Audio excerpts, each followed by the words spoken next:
Ekisodo chitsauko chokutanga. Aya ndio mazita avanakomana vaIsraeri vakaenda naJakobho kuIjipiti. Mumwe nomumwe nemhuri yake: Rubheni, Simeoni, Revhi naJudha, Isakari, Zebhuruni naBhenjamini, Dhani naNafutari, Gadhi naAsheri. Zvizvarwa zvose zvaJakobho zvakanga zviri 40 pakuwanda. Josefa akanga atova muIjipiti. Zvino Josefa nehama dzake dzose navose vezera iroro vakafa, asi vaIsraeri vakaberekana vakawanda zvikuru uye vakava vazhinji kwazvo, zvokuti nyika yakanga yazara navo. Ipapo mambo mutsva akanga asingazivi nezvaJosefa akatanga kutonga muIjipiti. Akati kuvanhu vake, "Tarirai, vaIsraeri vanyanya kuwanda kwazvo. Uyai tivapfungire zano nokuti vangazonyanya kuwanda, uye kana hondo ikamuka, vangazobatana navavengi vedu vakarwa nesu vakazobva munyika." Saka vakagadza vatariri vebasa pamusoro pavo kuti vavadzvinyirire nebasa rechibharo, uye vakavaka Pitomu neRamesesi kuti ave maguta amatura aFaro. Asi pavakanyanya kudzvinyirirwa, ndipo pavakanyanya kuwanda uye nokupararira. Saka vaIjipita vakasvika pakutya vaIsraeri, uye vakavashandisa zvino utsinye. Vakashungurudza upenyu hwavo nebasa rakaoma rezvidhina nedhaka, uye nemhando dzose dzebasa romuminda. VaIjipita vakavashandisa noutsinye mubasa rakaoma. Mambo weIjipiti akati kuna vananyamukuta vechiHebheru vainzi Shufura naPua, "Pamunobatsira vakadzi vechiHebheru pakusununguka, uye mukavacherechedza vachisununguka, kana ari mukomana mumuuraye, kana ari musikana murege ari mupenyu." Asi vananyamukuta vakanga vachitya Mwari, uye havana kuita zvavakanga varayirwa namambo weIjipiti kuti vaite. Vakarega vanakomana vari vapenyu. Ipapo mambo weIjipiti akadana vananyamukuta akavabvunza achiti, "Seiko maita izvi? Seiko marega vana vechikomana vari vapenyu?" Vananyamukuta vakapindura Faro vachiti, "Vakadzi vechiHebheru havana kufanana navakadzi veIjipiti. Vane simba uye vanosununguka vananyamukuta vasati vasvika." Saka Mwari akaitira vananyamukuta zvakanaka, uye vanhu vakawedzerwa vakava vazhinji kwazvo. Uye nokuda kwokuti vananyamukuta vaitya Mwari, iye akavapa mhuri dzavo pachavo. Ipapo Faro akarayira vanhu vose kuti, "Vanakomana vose vanoberekwa munofanira kuvakanda murwizi Nairi, asi murege vanasikana vose vari vapenyu." Ekisodo chitsauko chechipiri. Zvino mumwe murume weimba yaRevhi akawana mukadzi, uye mukadzi uyu akava nemimba akabereka mwanakomana. Paakaona kuti akanga ari mwana akanaka, akamuvanza kwemwedzi 3. Asi akati asisagoni kumuvanza, akamutorera tswanda yenhokwe akainama netara nenamo.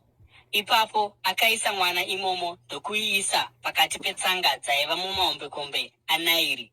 Hanzvadzi yake yakamira iri chinhambwe kuti ione kuti chii chaizoitika kwaari. Ipapo mwanasikana waFaro akaburuka akaenda kurwizi Nairi kuti andoshamba, uye varandakadzi vake vakanga vachifamba vachitevedza mahombekombe. Akaona tswanda pakati petsanga ndokubva atuma murandakadzi wake kuti andoitora. Akaizarura akaona mwana. Akanga achichema uye akamunzwira tsitsi akati, "Uyu ndomumwe wavana vavaHebheru." Ipapo hanzvadzi yake yakakumbira mwanasikana waFaro ikati, "Ndingaenda here ndikandokutorerai mumwe wavakadzi vechiHebheru kuti azokurererai mwana?" Uye mwanasikana waFaro akapindura akati, "Hongu." Uye musikana akaenda akandotora mai vomwana. Mwanasikana waFaro akati kwavari, "Tora mwana uyu unondirererawo, uye ini ndichakupa muripo wako." Saka mukadzi akatora mwana akamurera. Mwana akati akura, akamutora akaenda naye kumwanasikana waFaro, akava mwanakomana wake. Akamutumidza zita rokuti Mozisi, achiti, "Ndakamutora mumvura." Rimwe zuva Mozisi akura, akaenda kwakanga kuna vanhu vokwake, uye akavatarira vari pabasa ravo rakaoma. Akaona muIjipita achirova muHebheru, mumwe wavanhu vokwake. Akaringa-ringa ndokuona kusina munhu achibva auraya muIjipita ndokumuviga mujecha. Zuva rakatevera akabuda akaona vaHebheru vaviri vachirwa. Akabvunza uye akanga akanganisa akati, seiko uchirova mumwe wako muHebheru? Murume uye akati, ndianiko akakuita mubati nomutongi pamusoro pedu? Uri kuda kundiuraya sokuuraya kwawakaita muIjipita nhai? Ipapo Mozisi akatya akafunga akati, zvandakaita zvinofanira kuva zvava kuzivikanwa. Faro akati anzwa izvi akaedza kuuraya Mozisi, asi Mozisi akatiza Faro akaenda kundogara kuMidhiani uye akagara patsime. Zvino muprista weMidhiani akanga ana vanasikana 8, uye vakauya kuzochera mvura yokuti vazadze midziyo yainwira zvipfuwo zvababa vavo. Vamwe vafudzi vakasvika vakavadzinga, asi Mozisi akasimuka akavanunura uye akanwisa zvipfuwo zvavo. Vasikana pavakadzokera kuna Reueri baba vavo, akavabvunza akati, makurumidza seiko kudzoka nhasi? Vakapindura vakati, tanunurwa nomuIjipita kubva kuvafudzi, abva achicherera mvura uye akanwisa zvipfuwo. Akabvunza vanasikana vake akati, aripiko? Mamusiyirei? Mudanei auye azodya. Mozisi akabvuma kugara nomurume uyo akazopa mwanasikana wake Zipora kuna Mozisi kuti ave mukadzi wake. Zipora akabereka mwanakomana, uye Mozisi akamutumidza zita rokuti Gerishomi, achiti, ndava mueni munyika yavatorwa. Zvino makore mazhinji akati apfuura, mambo weIjipiti akafa. VaIsraeri vakagomera muutapwa hwavo uye vakachema. Kuchemera rubatsiro rwavo nokuda kwoutapwa hwavo kukakwira kuna Mwari. Mwari akanzwa kugomera kwavo uye akarangarira sungano yake naAbhurahama, naIsaka uye naJakobho. Saka Mwari akatarisa pamusoro pavaIsraeri akava nehanya navo. Ekisodho chitsauko chechitatu. Zvino Mozisi akanga achifudza makwai aJeturo tezvara wake muprista weMidhiani, uye akatungamirira makwai kurutivi rwuri kure mugwenga akasvika kuHorebhi, gomo raMwari. Ikoko mutumwa waJehovha akazviratidza kwaari mumarimi omoto aiva mugwenzi. Mozisi akaona kuti kunyange zvazvo gwenzi rakanga richipfuta, rakanga risingatsvi. Saka Mozisi akafunga akati, ndichaenda apo ndinoona chishamiso ichi, kuti seiko gwenzi risingatsvi. Jehovha akati aona kuti akanga aendako kuti andoona, Mwari akadana kwaari kubva mugwenzi akati, Mozisi, Mozisi. Uye Mozisi akati, ndiri pano hangu. Mwari akati, usaswedera pedyo, bvisa shangu dzako, nokuti nzvimbo yaumire itsvene. Ipapo akati, ndini Mwari wababa vako, Mwari waAbhurahama, Mwari waIsaka naMwari waJakobho. Uye Mozisi akafukidza chiso chake nokuti akanga achitya kutarisa Mwari. Jehovha akati, zvirokwazvo ndaona kutambudzika kwavanhu vangu muIjipiti. Ndanzwa kuchema kwavo nokuda kwavatariri vavo vamabasa, uye ndinoziva kutambudzika kwavo. Saka ndaburuka kuti ndivanunure vabve muruoko rwavaIjipita, uye kuti ndivabudise munyika iyo ndivaise kunyika yakanaka uye yakakura, nyika inoyerera mukaka nouchi, nzvimbo yavaKenani, vaHiti, vaAmori, vaPerezi, vaHivhi navaJebhusi. Uye zvino kuchema kwavaIsraeri kwasvika kwandiri, uye ndaona nzira yavanotambudzwa nayo navaIjipita. Saka chienda. Zvino ndiri kukutuma kuna Faro kuti undobudisa vanhu vangu veIsraeri kubva muIjipiti. Asi Mozisi akati kuna Mwari, ndini aniko ini kuti ndiende kuna Faro kuti ndinobudisa vaIsraeri kubva muIjipiti? Uye Mwari akati, ndichava newe, uye ichi chichava chiratidzo kwauri chokuti ndini ndakutuma. Paunenge wabudisa vanhu kubva muIjipiti, muchanamata Mwari pagomo rino. Mozisi akati kuna Mwari, ko, kana ndikaenda kuvaIsraeri uye ndikanoti kwavari, Mwari wamadzibaba enyu andituma kwamuri, uye ivo vakandibvunza kuti zita rake ndiani, ipapo ndichavauzeiko? Mwari akati kuna Mozisi, ndiri wandiri. Izvi ndizvo zvaunofanira kutaura kuvaIsraeri, ndiri andituma kwamuri. Mwari akatiwo kuna Mozisi, uti kuvaIsraeri, Jehovha Mwari wamadzibaba enyu, Mwari waAbhurahama, Mwari waIsaka naMwari waJakobho andituma kwamuri. Iri ndiro zita rangu nokusingaperi, zita randinofanira kurangarirwa naro kusvikira kuzvizvarwa zvose. enda undounganidza vakuru vavaIsraeri ugoti kwavari, Jehovha Mwari wamadzibaba enyu, Mwari waAbhurahama, Mwari waIsaka naMwari waJakobho, akazviratidza kwandiri uye akati, ndakatarira pamusoro penyu uye ndikaona zvakanga zvichiitwa kwamuri muIjipiti, uye ndakavimbisa kukubudisai mukutambudzika kwenyu muIjipiti, ndikuuyisei kunyika yavaKenani navaHiti, vaAmori, vaPerezi, vaHivhi navaJebhusi, nyika inoyerera mukaka nouchi.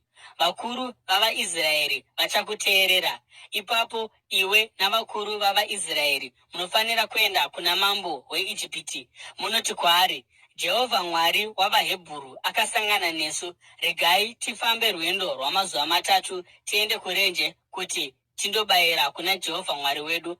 Asi ndinoziva kuti mambo weIjipiti haasi kuzokutenderai kunze kwokunge ruoko rune simba rwamumanikidza. Saka ndichatambanudza ruoko rwangu ndigorova vaIjipiti nezvishamiso zvose zvandichaita pakati pavo. Shure kwaizvozvo achakutenderai kuenda.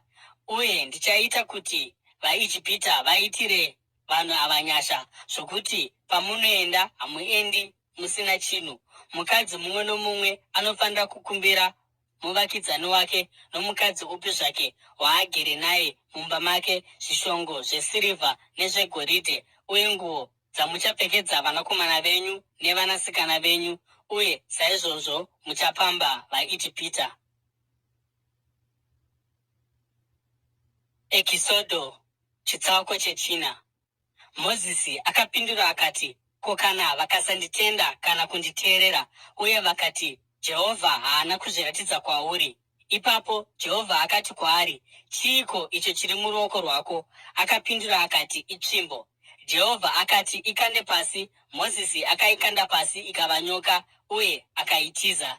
Ipapo Jehovha akati kwaari, tambanudza ruoko ugoibata nokumuswe. Saka Mozisi akatambanudza ruoko ndokubata nyoka, uye ikadzokera pakare pakuva tsvimbo muruoko rwake. Jehovha akati, izvi ndezvokuti vagotenda kuti Jehovha Mwari wamadzibaba avo, Mwari waAbhurahama, Mwari waIsaka naMwari waJakobho, azviratidza kwauri. Ipapo Jehovha akati, isa ruoko rwako muchipfuva chako. Saka Mozisi akaisa ruoko rwake muchipfuva chake, uye paakarubudisa rwakanga rwachena maperembudzi sechando. Iye akati, zvino chirudzorerazve muchipfuva chako. Uye paakarubudisa rwakanga rwavandudzwa rwaita somuviri wake wose. Ipapo Jehovha akati, kana vasingakutendi kana kuteerera kuchiratidzo chokutanga, vangangotendawo chechipiri. Asi kana vasingatendi zviratidzo zviviri izvi kana kukuteerera, utore mvura kubva muNairi ugoidira pasi. Mvura yaunotora kubva murwizi ichava ropa pamusoro pevhu.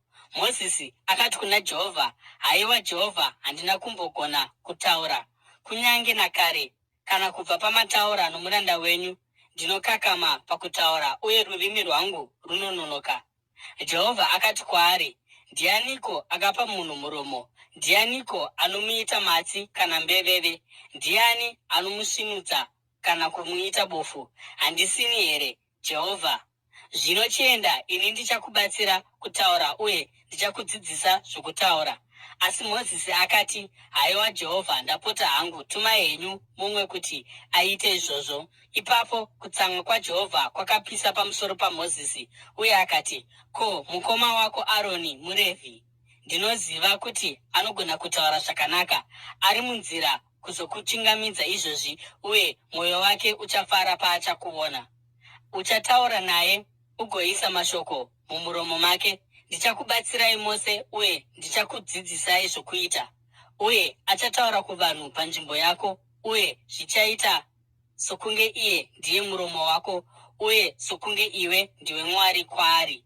Asi takura tsvimbo iri muruoko rwako yauchaita zviratidzo nayo. Ipapo Mozisi akadzokera kuna Jeturo tezvara wake akati kwaari, regai ndidzokere kuvanhu vokwangu kuIjipiti, kuti ndinoona kana vachiri vapenyu. Jeturo akati, enda hako ufambe zvakanaka. Zvino Jehovha akanga ati kuna Mozisi ari muMidhiani, dzokera kuIjipiti nokuti vanhu vose vaida kukuuraya vakafa. Saka Mozisi akatora mukadzi wake navanakomana vake akavakwidza pambongoro, akasimuka akadzokera kuIjipiti, uye akatakura tsvimbo yaMwari muruoko rwake. Jehovha akati kuna Mozisi, paunodzokera kuIjipiti, uone kuti waita zvishamiso zvose pamberi paFaro. Ndakupa simba rokuita izvozvo, asi ndichaomesa mwoyo wake zvokuti haazotenderi vanhu kuenda. Ipapo uti kuna Faro, zvanzi naJehovha, Israeri ndiye mwanakomana wangu wedangwe, uye ndinoti kwauri, rega mwanakomana wangu aende kuti anondinamata. Asi kana ukaramba kumutendera kuti aende, ndichauraya mwanakomana wako wedangwe. Ari paimba yavaeni pavakavata, Jehovha akasangana naMozisi uye akada kumuuraya. Asi Zipora akatora banga rebwe romusarasara, akacheka chikanda chapamberi chomwanakomana wake, uye akabata tsoka dzaMozisi nacho. Akati, zvirokwazvo uri murume weropa kwandiri. Saka Jehovha akamurega. Panguva iyoyo Zipora akati kwaari, murume weropa, achireva nezvokudzingiswa. Jehovha akati kuna Aroni, enda kurenje undosangana naMozisi. Saka akasangana naMozisi pagomo raMwari uye akamutsvoda. Ipapo Mozisi akaudza Aroni zvinhu zvose zvaakanga atumwa naJehovha kuti azozvitaura, uyewo pamusoro pezvishamiso zvose zvaakanga amurayira kuti aite. Mozisi naAroni vakaunganidza vakuru vose vavana vaIsraeri, uye Aroni akavaudza zvinhu zvose zvakanga zvaudzwa Mozisi naJehovha. Akaitawo zviratidzo pamberi pavanhu, vakatenda. Uye pavakanzwa kuti Jehovha akanga ane hanya navo uye kuti akanga aona kutambudzika kwavo, vakakotama pasi vakamunamata. Ekisodo chitsauko chechishanu.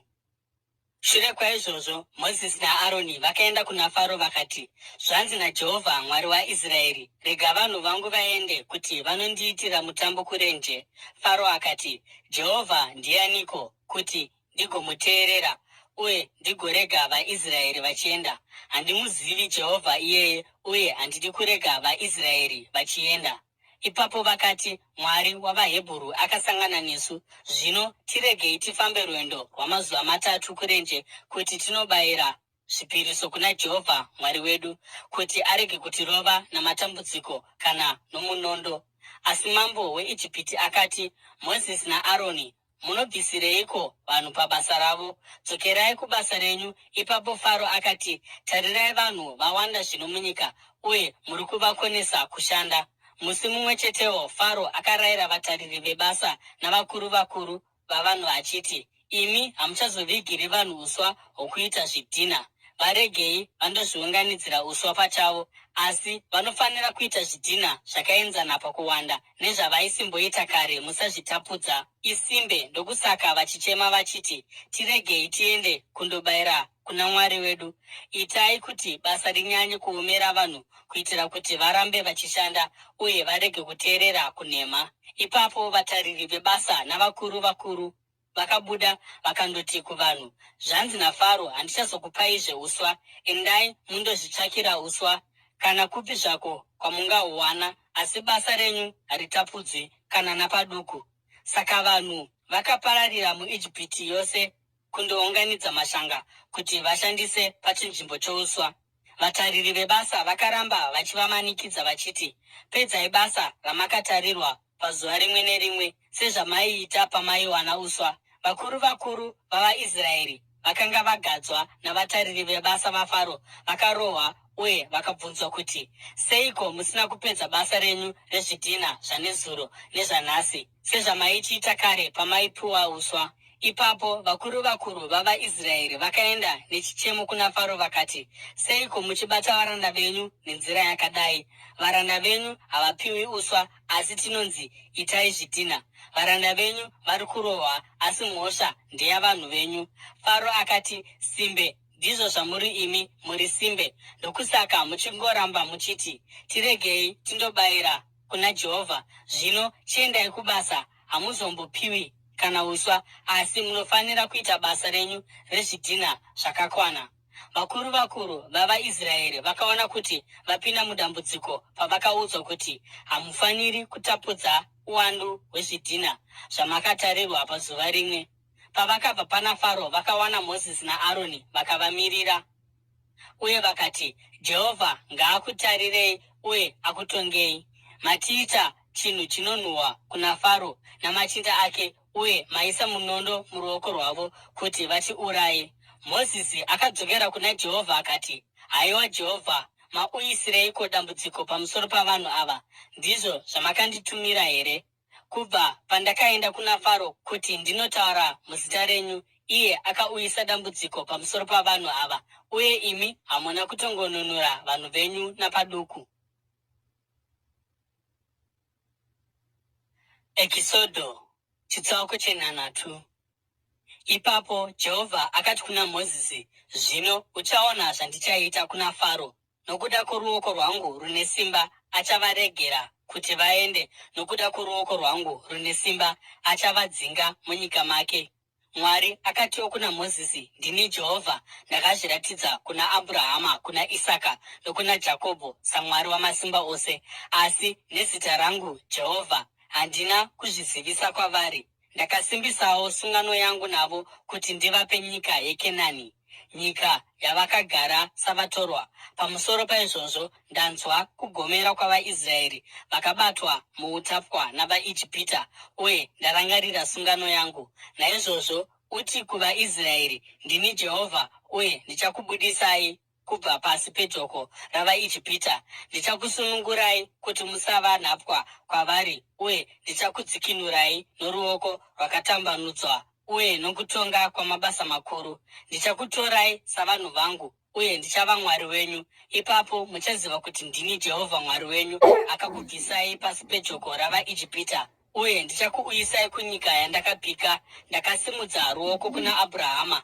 kuna Isaka nokuna Jakobho. Ndichaipa kwamuri senhaka yenyu. Ndini Jehovha. Mozisi akazivisa izvi kuvaIsraeri, asi havana kumuteerera nokuda kwokuora mwoyo kwavo uye nousungwa hune utsinye. Ipapo Jehovha akati kuna Mozisi, enda undotaurira Faro mambo weIjipiti kuti arege vaIsraeri vabude munyika yake. Asi Mozisi akati kuna Jehovha, kana vaIsraeri vasinganditeereri, Faro anganditeerera seiko, sezvo ndichitaura nemiromo inokakama? Zvino Jehovha akataura kuna Mozisi naAroni pamusoro pavaIsraeri napamusoro paFaro mambo weIjipiti, uye akavarayira kuti vabudise vaIsraeri kubva muIjipiti. Ava ndivo vaiva vakuru vemhuri dzavo. Vanakomana vaRubheni mwanakomana wedangwe waIsraeri vaiva Hanoki naParu, Hezironi naKami. Idzi ndidzo dzakanga dziri dzimba dzaRubheni. Vanakomana vaSimeoni vaiva Jemueri, Jamini, Ohadhi, Jakini, Zohari naShauri mwanakomana womukadzi muKenani. Idzi ndidzo dzaiva dzimba dzaSimeoni. Aya ndiwo mazita avanakomana vaRevhi maererano nokunyorwa kwavo: Gerishoni, Kohati naMerari. Revhi akararama makore 130. Vanakomana vaGerishoni nedzimba dzavo vaiva Ribhini naShimei. Vanakomana vaKohati vaiva Amurami, Izhari, Hebhuroni naUzieri. Kohati akararama kwamakore 133. Vanakomana vaMerari vaiva Mari naMushi. Idzi ndidzo dzaiva dzimba dzaRevhi sokunyorwa kwadzo.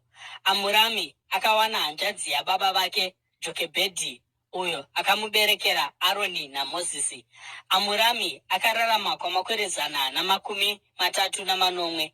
Vanakomana vaIzhari vaiva Kora, Nefegi naZikiri. Vanakomana vaUzieri vaiva Mishaeri, Erizafani naSitiri. Aroni akawana Erishebha mwanasikana waAminadhabhi nehanzvadzi yaNashoni, uye akamuberekera Nadhabhu naAbhihu, Eriazeri naItamari. Vanakomana vaKora vaiva Asiri, Erikana naAbhiasafu.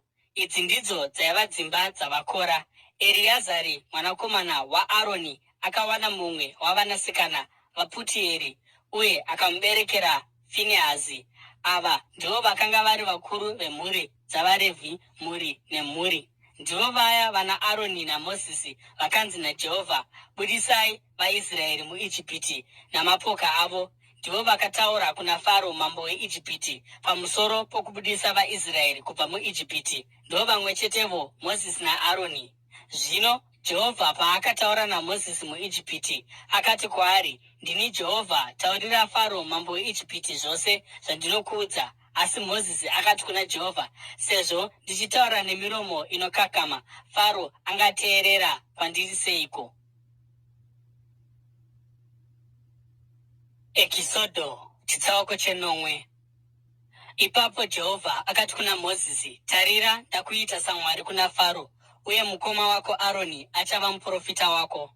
Unofanira kutaura zvinhu zvose zvandinokurayira, uye mukoma wako Aroni anofanira kuudza Faro kuti arege vaIsraeri vabude munyika yake. Asi ndichaomesa mwoyo waFaro, uye kunyange ndikawanza zviratidzo nezvishamiso zvangu muIjipiti, haazombokuteereri. Ipapo ndichaisa ruoko rwangu pamusoro peIjipiti, uye namabasa okutonga kukuru ndichabudisa hondo dzangu, ivo vanhu vangu vaIsraeri. Uye vaIjipita vachaziva kuti ndini Jehovha pandichatambanudza ruoko rwangu pamusoro peIjipiti, uye ndichabudisa vaIsraeri kubva mairi. Mozisi naAroni vakaita sezvavakanga varayirwa naJehovha. Mozisi akanga ana makore 80, uye Aroni 83 pavakataura kuna Faro. Jehovha akati kuna Mozisi naAroni, Faro paanoti kwamuri, ita chiratidzo, ipapo uti kuna Aroni, tora tsvimbo yako uikande pasi pamberi paFaro, uye ichava nyoka. Saka Mozisi naAroni vakaenda kuna Faro vakandoita sezvavakarayirwa naJehovha. Aroni akakanda tsvimbo yake pasi pamberi paFaro namachinda ake, uye ikava nyoka.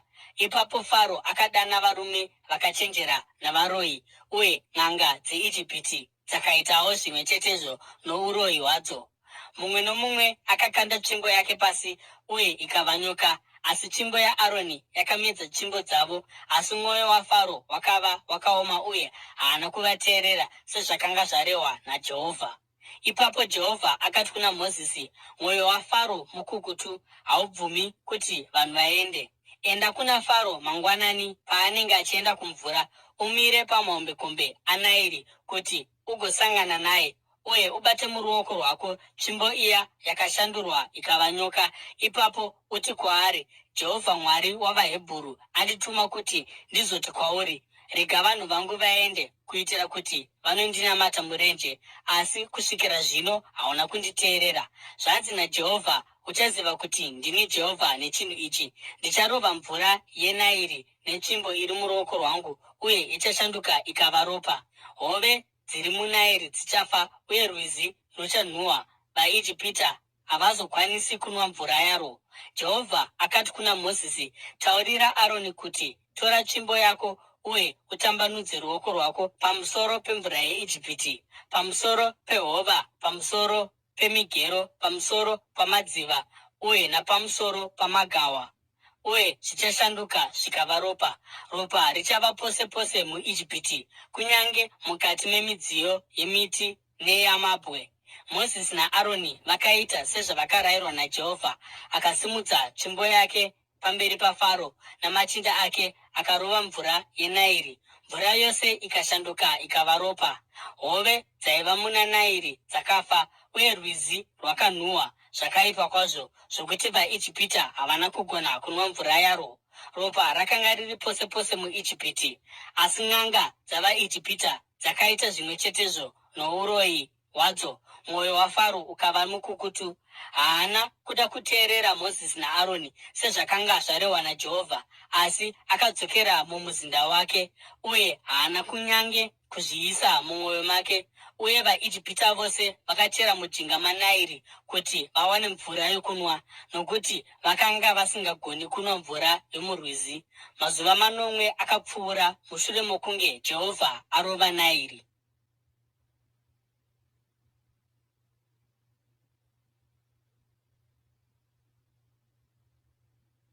Ekisodho chitsauko 9. Ipapo Jehovha akati kuna Mozisi, enda kuna Faro undoti kwaari, zvanzi naJehovha, rega vanhu vangu vaende, kuti vanondinamata. Kana ukaramba kuti vaende, ndichatambudza nyika yako yose namatatya. Nairi ruchazara namatatya. Achakwira agopinda mumuzinda wako, nomuimba yako yokuvata, uye napamubhedha wako, nomudzimba dzamachinda ako, uye napavanhu vako, uye nomuzvoto zvako, nepokukanyira chingwa.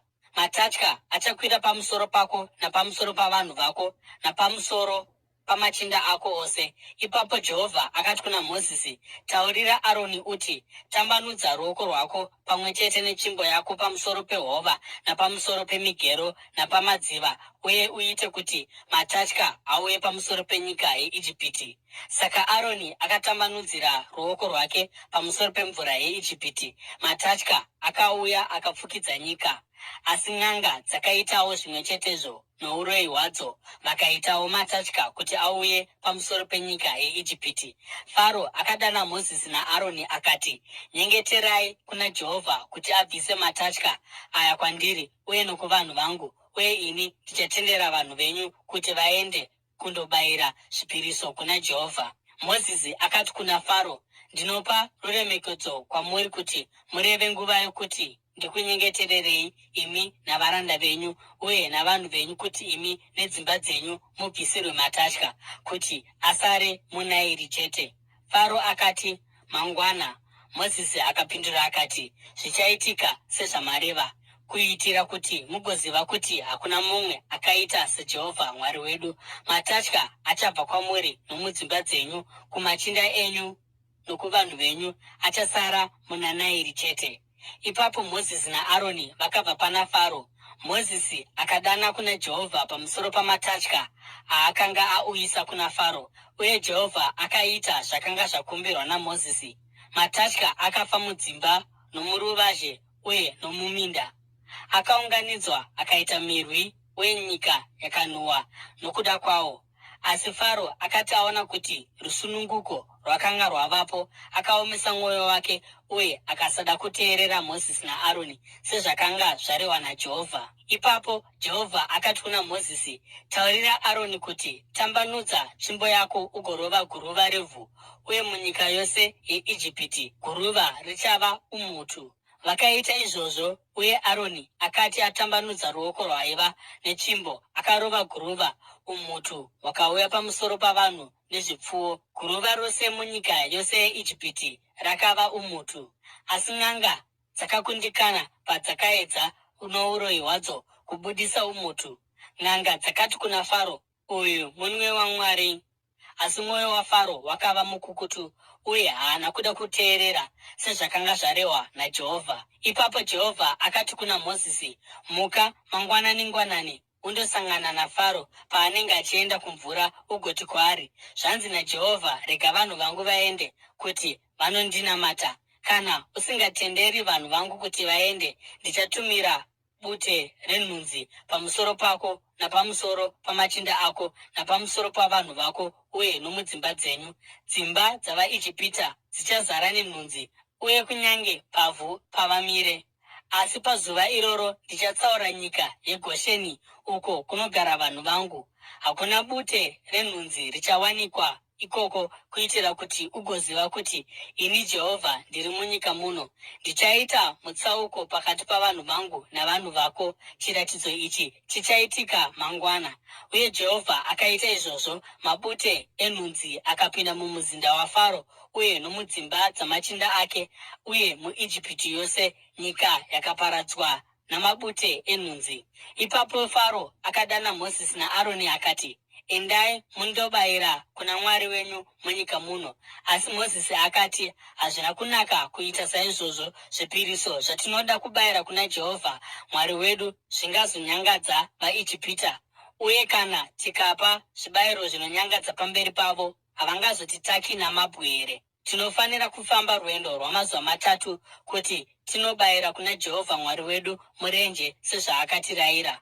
Faro akati, ndichakutenderai kuenda kunobayira zvipiriso kuna Jehovha Mwari wenyu murenje, asi hamufaniri kuenda kure kure. Zvino chindinyengetererai. Mozisi akapindura akati, ndichangobva pauri ndichanonyengetera kuna Jehovha, uye mangwana nhunzi dzichabva pana Faro namachinda ake, uye napavanhu vake. Ivai nechokwadi chete kuti Faro haazonyengerizve achirambidza vanhu kuenda kundopa zvibayiro kuna Jehovha.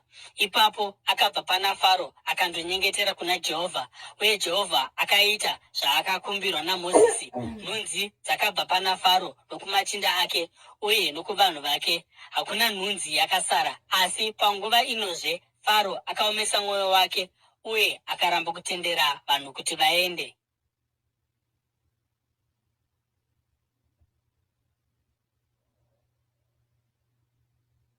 Ekisodo chitsauko chepfumbamwe.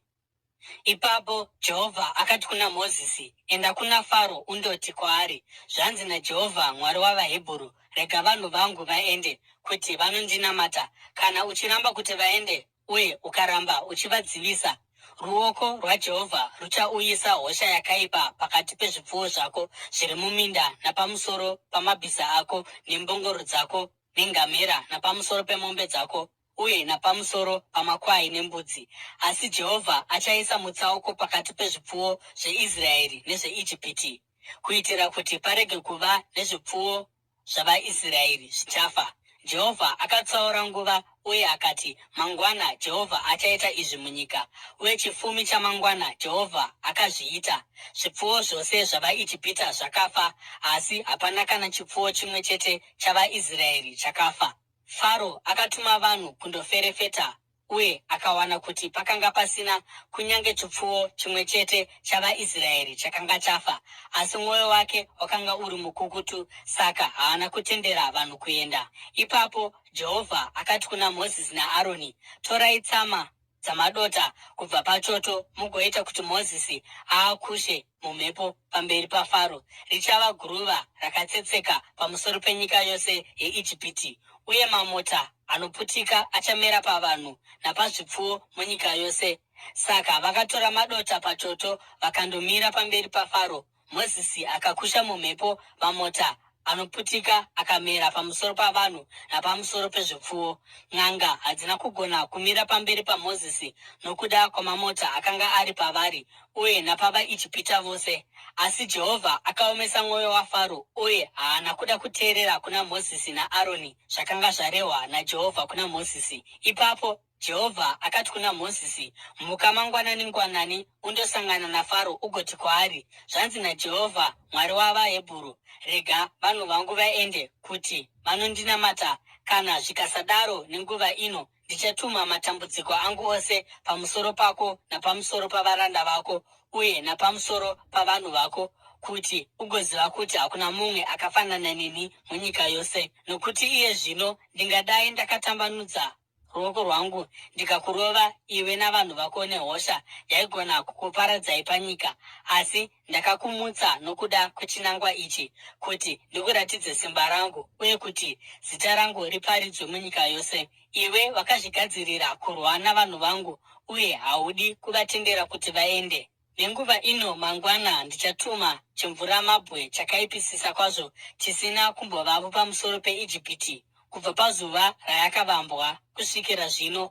Chirayira izvozvi kuti zvipfuwo zvako nezvose zviri musango zvipinde mumatanga, nokuti chimvuramabwe chichawira pamusoro pomunhu wose napamusoro pezvipfuwo zvisina kupfigirwa zvichiri musango uye zvichafa. Machinda aFaro ayo akanga achitya shoko raJehovha akakurumidza kupinza vatapwa vavo nezvipfuwo zvavo mukati, asi vaya vakazvidza shoko raJehovha vakarega vatapwa vavo nezvipfuwo zviri musango. Ipapo Jehovha akati kuna Mozisi, tambanudzira ruoko rwako kudenga kuti chimvuramabwe chiwire pamusoro peIjipiti yose, pamusoro pavanhu napamusoro pezvipfuwo napamusoro pezvinhu zvose zvinomera muminda yeIjipiti. Mozisi akati atambanudzira tsvimbo yake kudenga, Jehovha akatuma kutinhira nechimvuramabwe, uye mheni yakapenya yakananga pasi. Saka Jehovha akanayisa chimvuramabwe pamusoro penyika yeIjipiti. Chimvuramabwe chakawa uye mheni yakapenya mberi neshure. Ndiro rakava dutu rakaipisisa kwazvo munyika yose yeIjipiti kubva panguva yavakatanga kuva rudzi. Munyika yose yeIjipiti chimvuramabwe chakarova zvinhu zvose zvakanga zviri musango, zvose nezvipfuwo. Chakarovera pasi zvose zvaimera musango ndokuparadza miti yose. Nzvimbo yachisina kunaya chete inyika yeGosheni, uko kwaiva navaIsraeri. Ipapo Faro akadana Mozisi naAroni akati, nguva ino ndatadza, Jehovha ndiye akarurama, asi ini navanhu vangu hatina kururama. Nyengeterai kuna Jehovha, nokuti kutinhira nechimvuramabwe zvanyanya. Ndichakutenderai kuti muende, hamuchafaniri kuramba mugerezve muno. Mozisi akapindura akati, pandichabuda muguta ndichatambanudza maoko angu ndichinyengetera kuna Jehovha. Mutinhiro uchapera uye hakuchazovizve nechimvuramabwe, kuti ugoziva kuti nyika ndeyaJehovha. Asi ndinoziva kuti iwe namachinda ako hamutyi Jehovha Mwari nazvino. Miti yeshinda nebhari zvakanga zvaparadzwa, sezvo bhari rakanga rava nehura uye miti yava namaruva. Kunyange zvakadaro, gorosi nesipereketi hazvina kuparadzwa, nokuti zvakanga zvisati zvaibva. Ipapo Mozisi akabva pana Faro akabuda muguta, akatambanudzira maoko ake kuna Jehovha. Kutinhira nechimvuramabwe zvakamira, uye mvura haina kuzonayazve panyika. Faro akati aona kuti mvura nechimvuramabwe uye nokutinhira zvapera, akatadzazve. Iye namachinda ake vakaomesa mwoyo yavo. Saka mwoyo waFaro wakaoma, uye akasada kutendera vaIsraeri kuenda, sokutaura kwakanga kwaita Jehovha kubudikidza naMozisi.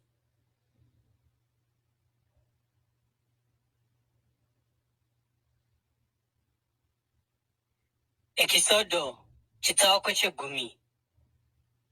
Ipapo Jehovha akati kuna Mozisi, enda kuna Faro, nokuti ndaomesa mwoyo wake uye nemwoyo yamachinda ake, kuitira kuti ndiite zviratidzo zvangu izvi pakati pavo, kuti mugoudza vana venyu navazukuru venyu marangariro akaoma andakaita vaIjipita, uye kuti ndakaita zviratidzo zvangu sei pakati pavo, uye kuti imi mugoziva kuti ndini Jehovha.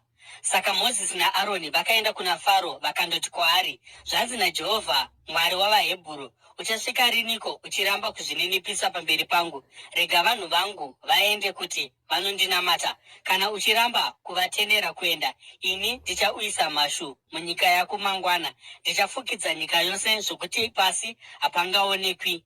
Dzichadya zvishoma zvawakanga wasiyirwa shure kwechimvuramabwe, pamwe chete nemiti yose iri kumera muminda yako. Dzichazadza dzimba dzako nedzamachinda ako nedzavaIjipita vose, chinhu chisina kumboonekwa namadzibaba ako kana madzitateguru ako kubva pazuva ravakagara munyika ino kusvika zvino. Ipapo Mozisi akatendeuka akabva pana Faro. Machinda aFaro akati kwaari, munhu uyu acharamba ari musungo kwatiri kusvikira riniko? Regai vanhu vaende kuti vangonamata Jehovha Mwari wavo. Ko, hamusi kuzviona here nazvino kuti Ijipiti yaparara? Ipapo Mozisi naAroni vakadzoswazve kuna Faro. Iye akati, endai mundonamata Jehovha Mwari wenyu. Asi vachaenda ndivanaaniko? Mozisi akapindura akati, tichaenda navaduku vedu uye navakuru, pamwe chete navanakomana vedu navanasikana vedu, uye namakwai edu nemombe dzedu, nokuti tinofanira kuita mutambo wokupemberera Jehovha. Faro akati, Jehovha ngaave nemi, kana ndikakutenderai kuenda pamwe chete navakadzi navana venyu. Zviri pachena kuti imi muri kuda kuita zvakaipa. Kwete, varume chete ngavaende vandonamata Jehovha, sezvo zviri izvo zvamanga muchikumbira. Ipapo Mozisi naAroni vakadzingwa pamberi paFaro.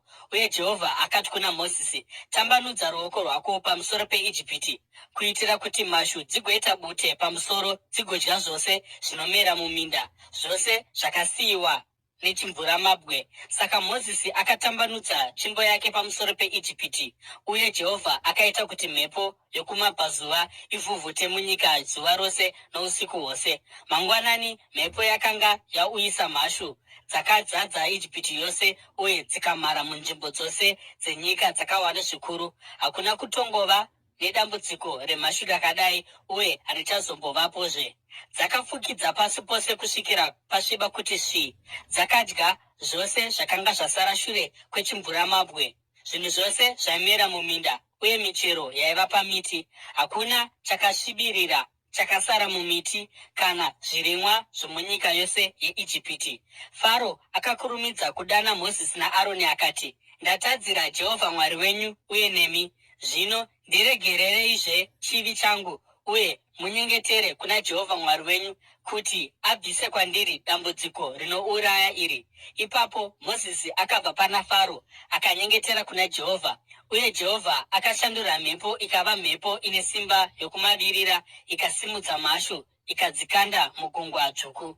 Hapana mhashu yakasara papi zvapo muIjipiti, asi Jehovha akaomesa mwoyo waFaro uye akasatendera vaIsraeri kuti vaende. Ipapo Jehovha akati kuna Mozisi, tambanudzira ruoko rwako kudenga kuti rima ripararire pamusoro peIjipiti, rima rinonzwikwa.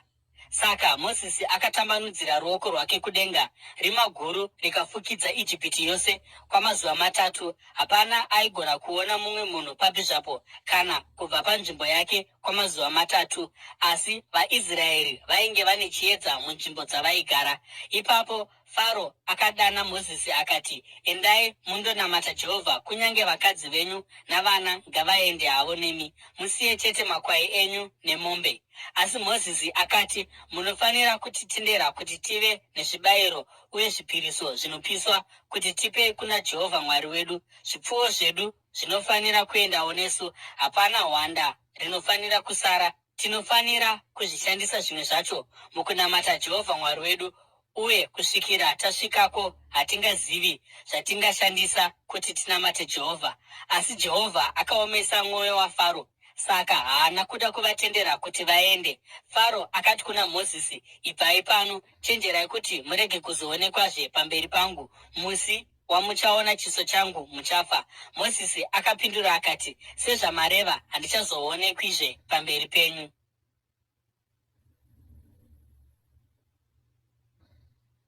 Ekisodo, chitsauko 11. Zvino Jehovha akanga ati kuna Mozisi, ndichauyisa rimwezve dambudziko pamusoro paFaro napamusoro peIjipiti. Shure kwaizvozvo achakutenderai kubva muno, uye paanozviita achakudzingirai kunze zvachose. Udza vanhu kuti varume navakadzi pamwe chete vakumbire vavakidzani vavo zvishongo zvesirivha nezvegoridhe. Jehovha akaita kuti vanhu vawanirwe nyasha navaIjipita, uye Mozisi pachake akanga achikudzwa zvikuru muIjipiti namachinda aFaro uye navanhu. Saka Mozisi akati, zvanzi naJehovha, pakati pousiku ndichafamba napakati peIjipiti. Mwanakomana wose wedangwe ari muIjipiti achafa, kubva pamwanakomana wedangwe waFaro iye agere pachigaro choushe, kusvikira kumwanakomana wedangwe womurandakadzi ari paguyo rake, namatangwe ose emombewo. Pachava nokuchema kukuru muIjipiti yose, kwakadaro hakuna kumbovapo uye hakungavepozve. Asi pakati pavaIsraeri hapana kana imbwa ichahukura munhu zvake kana chipfuwo. Ipapo uchaziva kuti Jehovha anoita mutsauko pakati peIjipiti neIsraeri. Machinda ako ose aya achauya kwandiri vachipfugama pamberi pangu vachiti, chiendai imi navanhu vose vanokuteverai. Shure kwaizvozvo ndichaenda. Ipapo Mozisi atsamwa kwazvo akabva pana Faro. Jehovha akanga ati kuna Mozisi, Faro acharamba kukuteerera kuitira kuti zvishamiso zvangu zviwande muIjipiti. Mozisi naAroni vakaita zvishamiso zvose izvi pamberi paFaro, asi Jehovha akaomesa mwoyo waFaro uye haana kuda kutendera vaIsraeri kuti vabude munyika yake.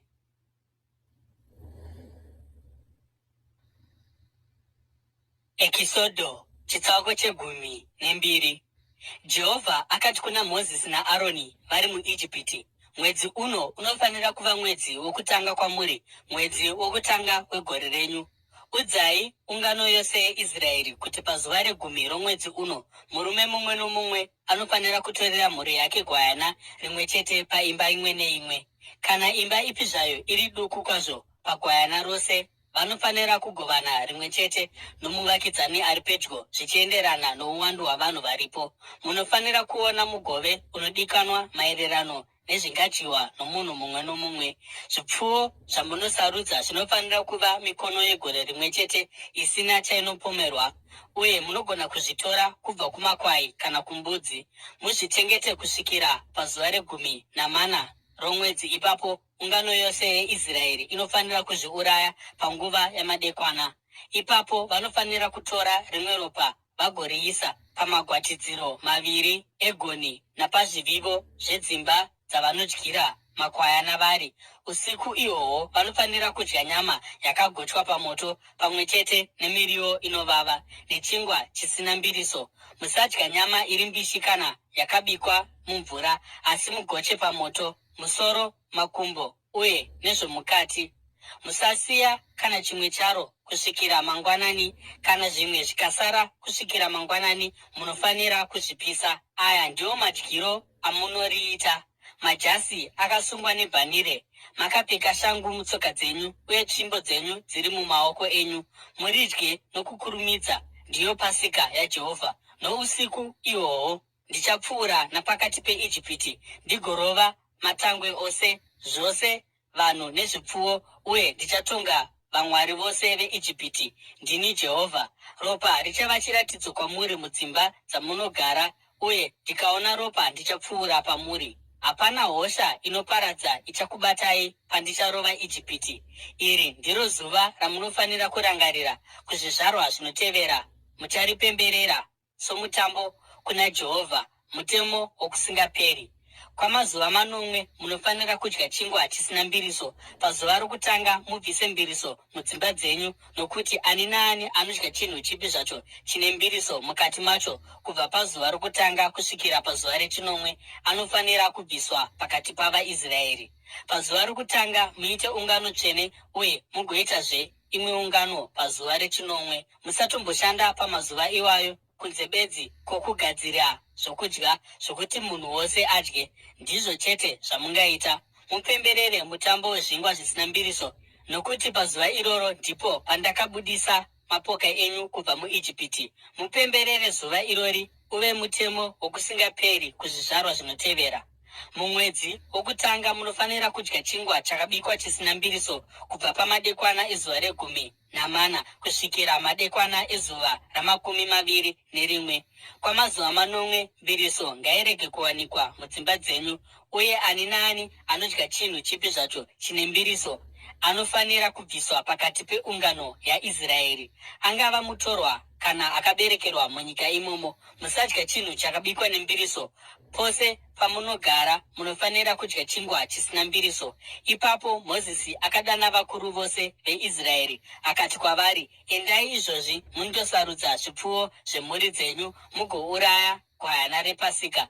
Mutore sumbu rehisopi murinyike muropa riri mumudziyo, uye mugoisa rimwe ropa nechapamusoro pechivivo uye napamativi maviri amagwatidziro egoni. Parege kuva nomumwe wenyu anobuda pamukova weimba yake kusvikira mangwanani. Jehovha paanopinda napakati penyika kuti arove vaIjipita, achaona ropa pamusoro pechivivo nomumativi amagwatidziro egoni, uye achapfuura pamikova yenyu, uye haangatenderi muparadzi kuti apinde mudzimba dzenyu kuti akurovei. Muteerere mirayiro iyi ive mitemo kwamuri nokuzvizvarwa zvenyu nokusingaperi. Pamunopinda munyika yamuchapiwa naJehovha sezvaakavimbisa, mucherechedze chirevo ichi.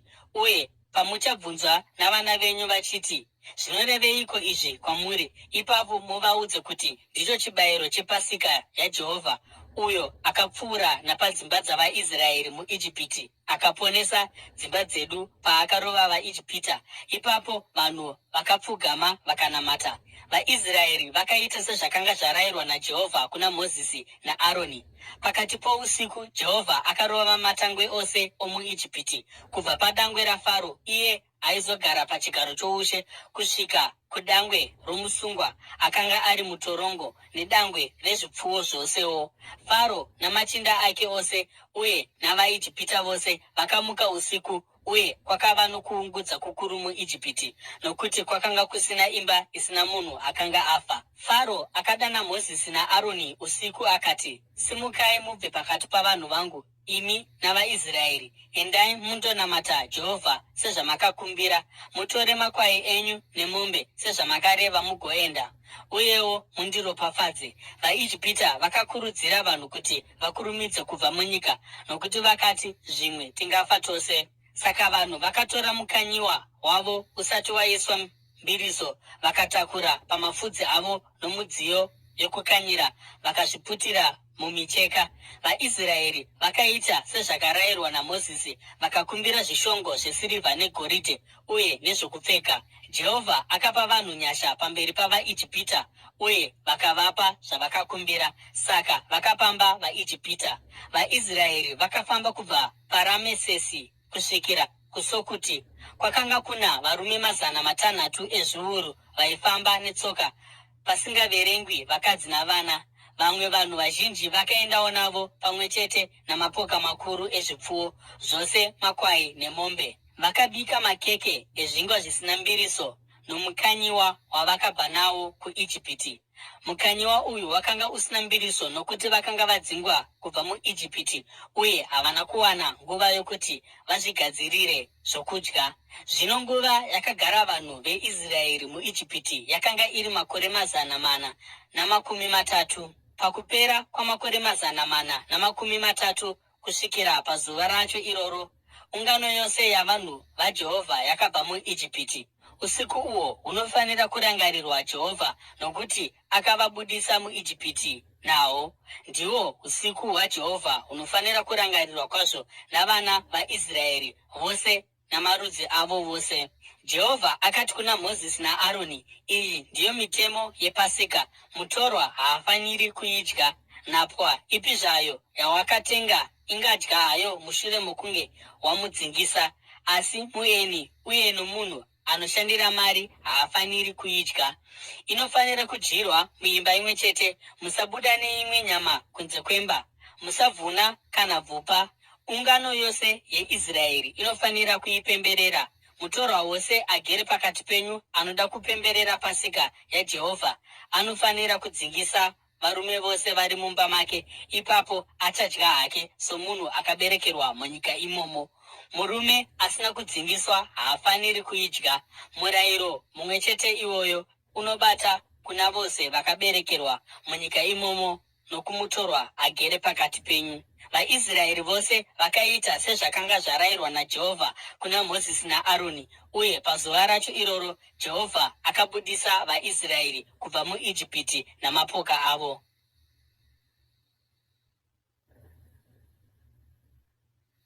Ekisodho chitsauko 13.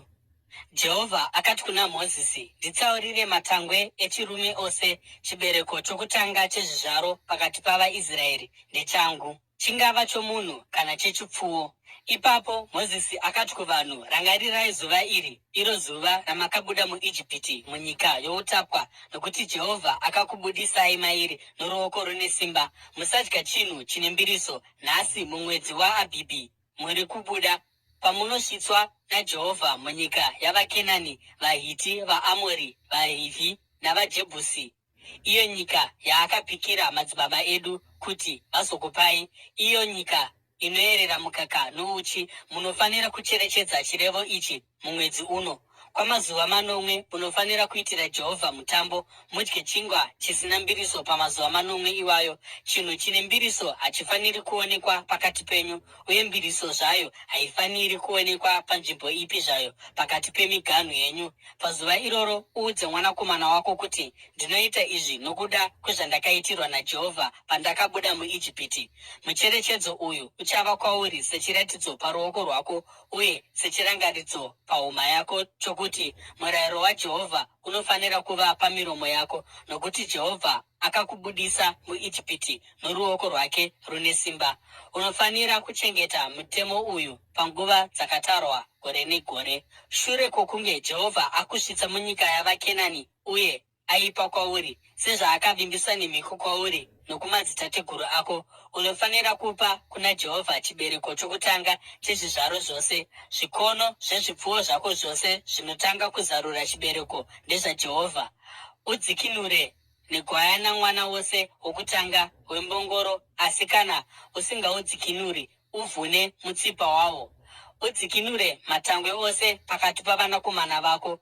Mumazuva anouya paunenge uchibvunzwa nomwanakomana wako kuti, zvinoreveiko izvi? Uti kwaari, noruoko rune simba Jehovha akatibudisa muIjipiti, munyika youtapwa. Faro paakasindimara achiramba kuti tiende, Jehovha akauraya matangwe ose omuIjipiti, zvose vanhu nezvipfuwo. Ndokusaka ndichibayira kuna Jehovha mukono wokutanga wechibereko chezvizvaro chose, uye ndichidzikinura dangwe rimwe nerimwe ravanakomana vangu. Uye chichava chiratidzo paruoko rwako nerundanyara pahuma yako kuti Jehovha akatibudisa kubva muIjipiti noruoko rune simba. Faro akati atendera vanhu kuti vaende, Mwari haana kuvatungamirira nenzira yaipinda munyika yavaFiristia, kunyange zvazvo yakanga iri pfupi, nokuti Mwari akati kana vakasangana nehondo vangashandura pfungwa dzavo vakadzokera kuIjipiti. Saka Mwari akatungamirira vanhu achipoterera nomugwagwa womurenje vakananga kuGungwa Dzvuku. VaIsraeri vakabuda kubva muIjipiti vakapakata nhumbi dzehondo. Mozisi akatora mapfupa aJosefa, nokuti Josefa akanga aita kuti vanakomana vaIsraeri vapike mhiko. Akanga ati, zvirokwazvo Mwari achakubatsirai, uye ipapo munofanira kutakura mapfupa angu kubva panzvimbo ino. Vakati vabva paSokuti, vakadzika musasa paEtami, pamucheto werenje. Masikati Jehovha aivatungamirira neshongwe yegore kuti avatungamirire munzira yavo, uye usiku aivatungamirira neshongwe yomoto kuti vavhenekerwe, kuti vafambe masikati kana usiku. Shongwe yegore masikati kana shongwe yemoto usiku hazvina kubva panzvimbo yazvo pamberi pavanhu.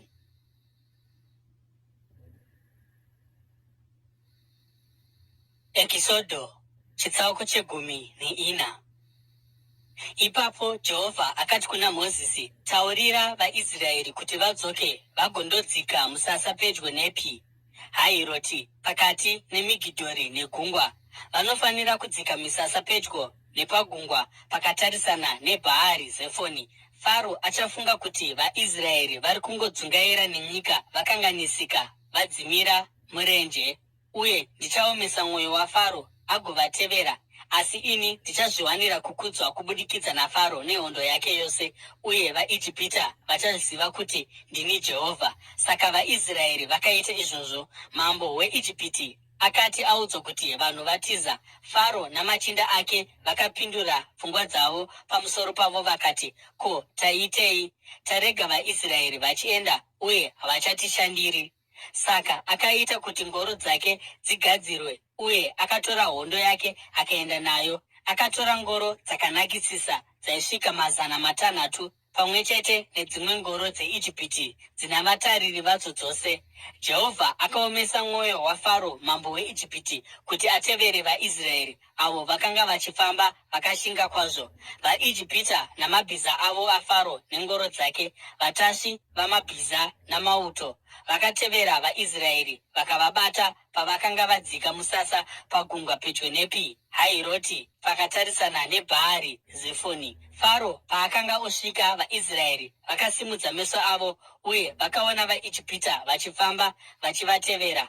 Vakavhunduka uye vakachema kuna Jehovha. Vakati kuna Mozisi, zvinoreva kuti muIjipiti makanga musina makuva here, zvawatiuyisa kurenje kuti tife? Chiiko chawaita kwatiri zvawatibudisa muIjipiti? Ko, tiri muIjipiti hatina kuti tisiye takadaro? Rega tishandire vaIjipita here? Zvaiva nani kwatiri kuti tishandire vaIjipita pano kuti tifire murenje. Mozisi akapindura vanhu akati, musatya, mirai nesimba, uye muchaona kusunungurwa kwaJehovha kwaachakuitirai nhasi. VaIjipita vamunoona nhasi hamuchazovaonizve. Jehovha achakurwirai, imi ingonyararai bedzi.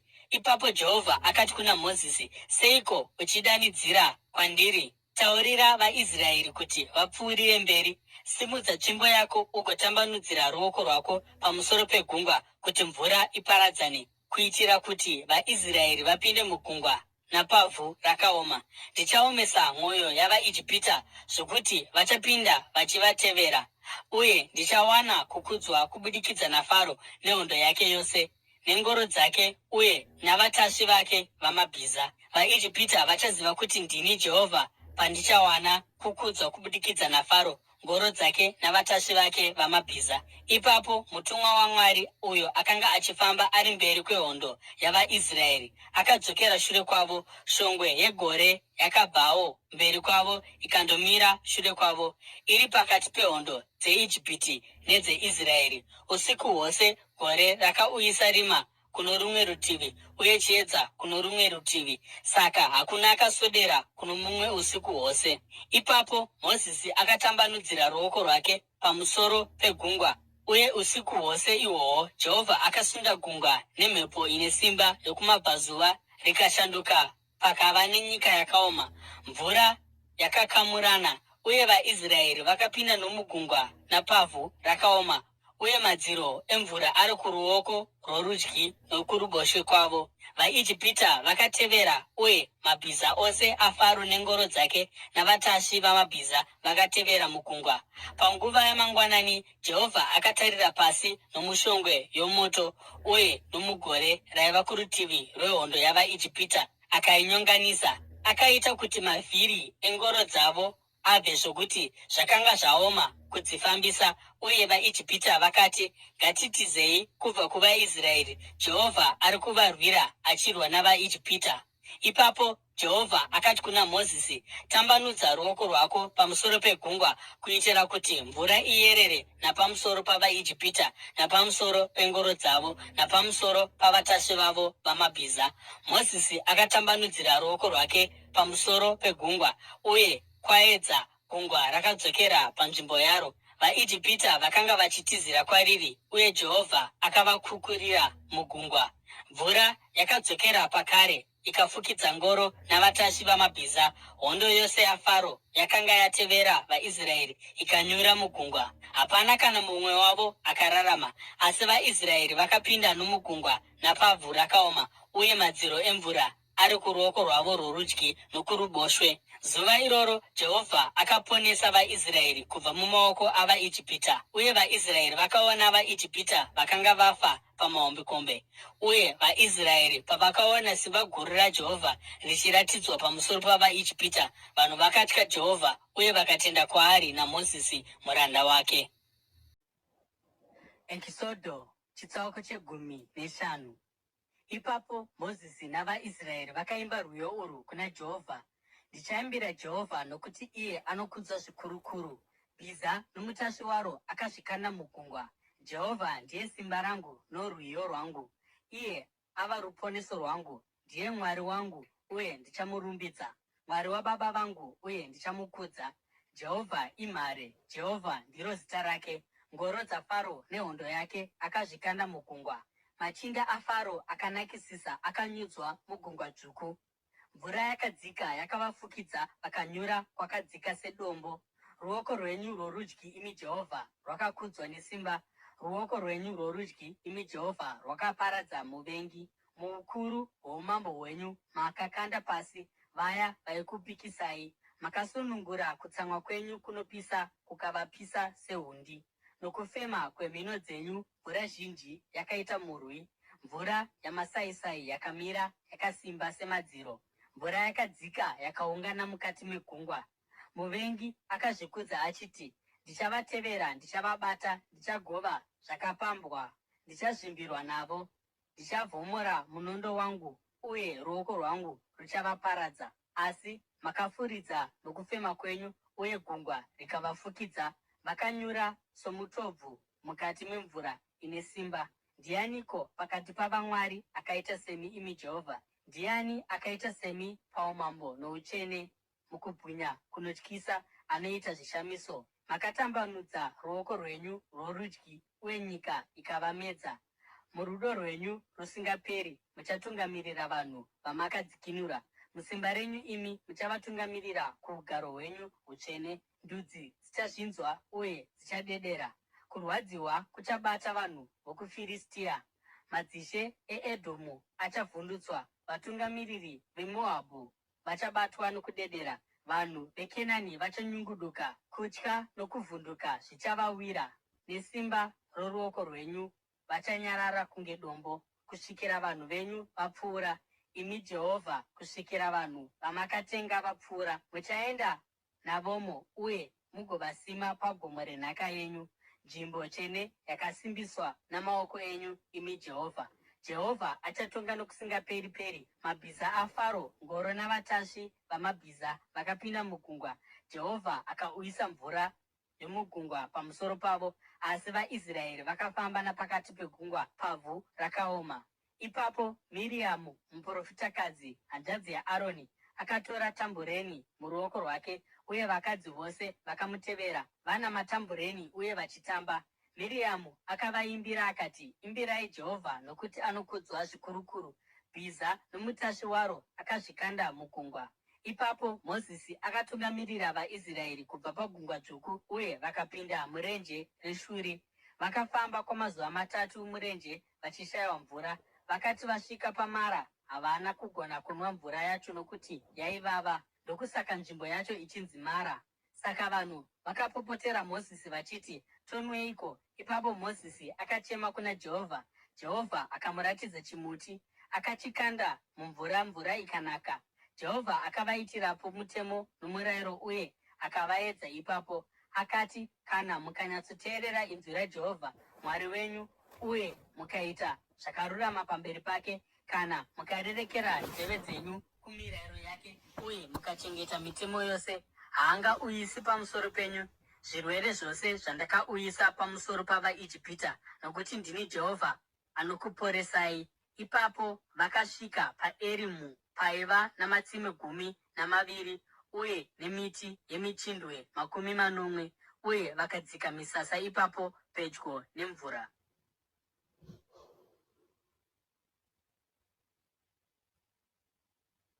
Exodo chitsauko 18.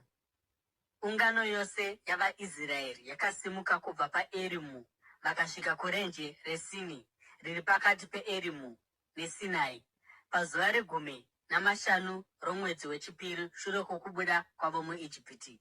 Murenje imomo ungano yose yavaIsraeri yakapopotera Mozisi naAroni. VaIsraeri vakati kwavari, dai takafa zvedu noruoko rwaJehovha tiri muIjipiti, uko kwataikomba makate enyama uye tichidya zvokudya zvose zvataida. Asi makatibudisa kurenje kuno kuti ungano ino yose izeye nenzara kusvikira pakufa. Ipapo Jehovha akati kuna Mozisi, ndichakunayisirai chingwa chichabva kudenga. Vanhu vanofanira kubuda zuva rimwe nerimwe vagounganidza zvinoringana nezuva iroro. Nenzira iyoyo ndichavaedza ndigoona kana vachitevera zvandinovarayira. Pazuva rechitanhatu vanofanira kugadzira zvavanouya nazvo, uye zvinofanira kuva zviyero 2 kupfuura zvavanosiunganidza pane mamwe mazuva. Saka Mozisi naAroni vakati kuvaIsraeri vose, madekwana muchaziva kuti akanga ari Jehovha akakubudisai kubva muIjipiti, uye mangwanani muchaona kubwinya kwaJehovha, nokuti akanzwa kugunun'una kwenyu pamusoro pake. Tisu vanaaniko zvamunotipopotera? Mozisi akatiwo, muchaziva kuti akanga ari Jehovha paachakupai nyama kuti mudye madekwana, uye zvokudya zvose zvamunoda mangwanani, nokuti akanzwa kugunun'una kwenyu pamusoro pake. Tisu vanaaniko? Hamusi kupopotera isu, asi Jehovha. Ipapo Mozisi akati kuna Aroni, udza ungano yose yaIsraeri kuti, uyai pamberi paJehovha, nokuti anzwa kupopota kwenyu. Aroni achiri kutaura neungano yose yavaIsraeri, vakatarisa kurenje vakaona kubwinya kwaJehovha kuchiratidzwa mugore. Jehovha akati kuna Mozisi, ndanzwa kupopota kwavaIsraeri. Vaudze kuti, panguva yorubvunzavaeni muchadya nyama, uye mangwanani muchaguta nechingwa. Ipapo muchaziva kuti ndini Jehovha Mwari wenyu. Madekwana iwayo zvihuta zvakauya zvikapfukidza musasa, uye mangwanani pakanga pane dova rakapoteredza musasa. Dova rakati rapera, mahwendefa matete akanga akaita samazaya echando akaonekwa pasi murenje. VaIsraeri vakati vazviona, vakati kuno mumwe nomumwe wavo, chiiko ichi? Nokuti vakanga vasingazivi kuti chaiva chii. Mozisi akati kwavari, ndicho chingwa chamapiwa naJehovha kuti mudye. Izvi ndizvo zvakarayirwa naJehovha achiti, mumwe nomumwe anofanira kuunganidza zvinomukwanira. Utorere munhu mumwe nomumwe waunaye mutende rako omeriya rimwe chete. VaIsraeri vakaita sezvavakaudzwa, vamwe vakaunganidza zvakawanda, vamwe zvishoma. Uye pavakayera neomeri, uya akaunganidza zvizhinji haana kusara nezvakawanda, uye uya akaunganidza zvishoma haana kusara nezvishoma. mumwe nomumwe akaunganidza zvaimukwanira. Ipapo Mozisi akati kwavari, hakuna munhu anofanira kusara nezvimwe kusvikira mangwanani. Kunyange zvakadaro, vamwe vavo havana kuteerera kuna Mozisi, vakachengeta zvimwe zvacho kusvikira mangwanani, asi zvakanga zvazara nehonye uye zvakatanga kunhuhwa. Saka Mozisi akavatsamwira. Mangwanani oga oga munhu mumwe nomumwe akaunganidza zvaimukwanira, uye zuva parakanga ropisa zvakanyunguduka. Pazuva rechitanhatu vakaunganidza zviyero 2, maomeri 2 pamunhu mumwe nomumwe. Uye vatungamiri veungano vakauya vakazivisa izvi kuna Mozisi. Iye akati kwavari, izvi ndizvo zvakarayirwa naJehovha: mangwana izuva rokuzorora, sabata dzvene kuna Jehovha. Saka bikai zvamunofanira kubika, uye muvidze zvamunofanira kuvidza. Chengetai zvose zvinenge zvasara mugozvichengeta kusvikira mangwanani. Saka vakazvichengeta kusvikira mangwanani sezvavakarayirwa naMozisi, uye hazvina kunhuhwa kana kuva namakonye mazviri. Mozisi akati, muzvidye iye nhasi, nokuti nhasi isabata kuna Jehovha. Hamuzombowani chimwe chazvo pasi iye nhasi. Muzviunganidze kwamazuva 6, asi pazuva rechinomwe isabata hakuzombovi nechinhu. Kunyange zvakadaro hazvo, vamwe vanhu vakabuda kundounganidza nezuva rechinomwe, asi havana chavakawana. Ipapo Jehovha akati kuna Mozisi, muchasvika riniko muchiramba kuchengeta mirayiro yangu nezvandakakurayirai? Rangarirai kuti Jehovha akakupai sabata, ndokusaka pazuva rechitanhatu achikupai chingwa chamazuva 2. Munhu mumwe nomumwe anofanira kuramba agere paari ipapo pazuva rechinomwe. Hakuna anobuda kunze. Saka vanhu vakazorora pazuva rechinomwe. Vanhu veIsraeri vakatumidza chingwa icho kuti mana. Chakanga chakachena semhodzi yekorianda, uye chainaka sechingwa chine uchi.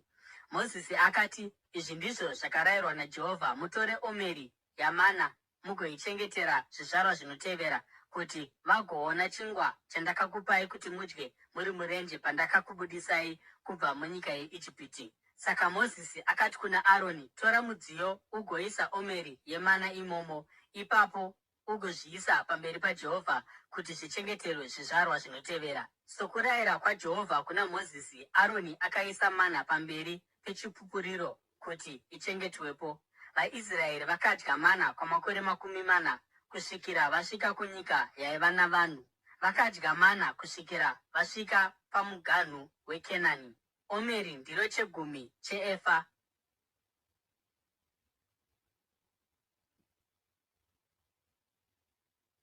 Ekisodho chitsauko 19. Ungano yose yavaIsraeri yakasimuka kubva parenje reSini, vachifamba nzvimbo nenzvimbo sokurayira kwaJehovha.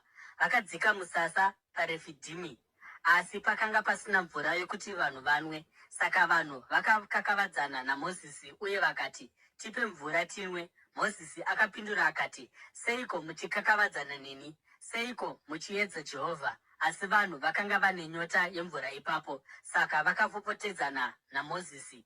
Vakati, seiko wakatibudisa muIjipiti kuti isu navana vedu nezvipfuwo zvedu tife nenyota?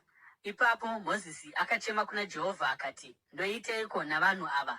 Votoda kunditaka namabwe. Jehovha akapindura Mozisi akati, famba pamberi pavanhu, tora vamwe vavakuru vavaIsraeri, uye ubate muruoko rwako tsvimbo yawakarova nayo mvura yeNairi, ugoenda. Ndichamira ipapo pamberi pako padombo riri paHorebhi. Urove dombo, uye mvura ichabuda pariri kuti vanhu vanwe.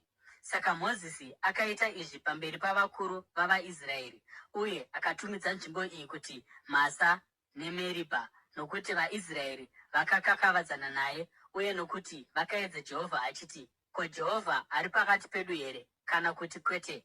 VaAmareki vakauya vakarwa navaIsraeri paRefidhimu. Mozisi akati kuna Joshua, sarudza vamwe varume vokwedu ugobuda kundorwa navaAmareki.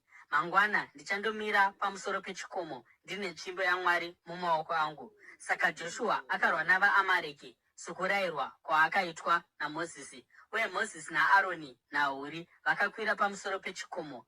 Mozisi paainge akasimudza maoko ake, vaIsraeri vaikunda, asi paaingoderedza maoko ake, vaAmareki vaikunda. Maoko aMozisi akati aneta, vakatora dombo ndokuriisa pasi pake. iye akagara pamusoro paro. Aroni naHuri vakabata maoko ake vakamutsigira, mumwe kuno rumwe rutivi mumwe kuno rumwe rutivi, kuitira kuti maoko ake arambe akatsiga kusvikira madekwana. Saka Joshua akakunda hondo yavaAmareki nomunondo. Ipapo Jehovha akati kuna Mozisi, nyora izvi mubhuku chive chinhu chicharangarirwa, uye uve nechokwadi kuti Joshua azvinzwa, nokuti ndichabvisa chirangaridzo chose chavaAmareki pasi pedenga. Mozisi akavaka aritari akaitumidza kuti Jehovha ndiye mureza wangu, akati, nokuti maoko akasimudzirwa kumusoro kuchigaro choushe chaJehovha. Jehovha acharwa neAmareki kubva kune chimwe chizvarwa kusvikira kune chimwe chizvarwa.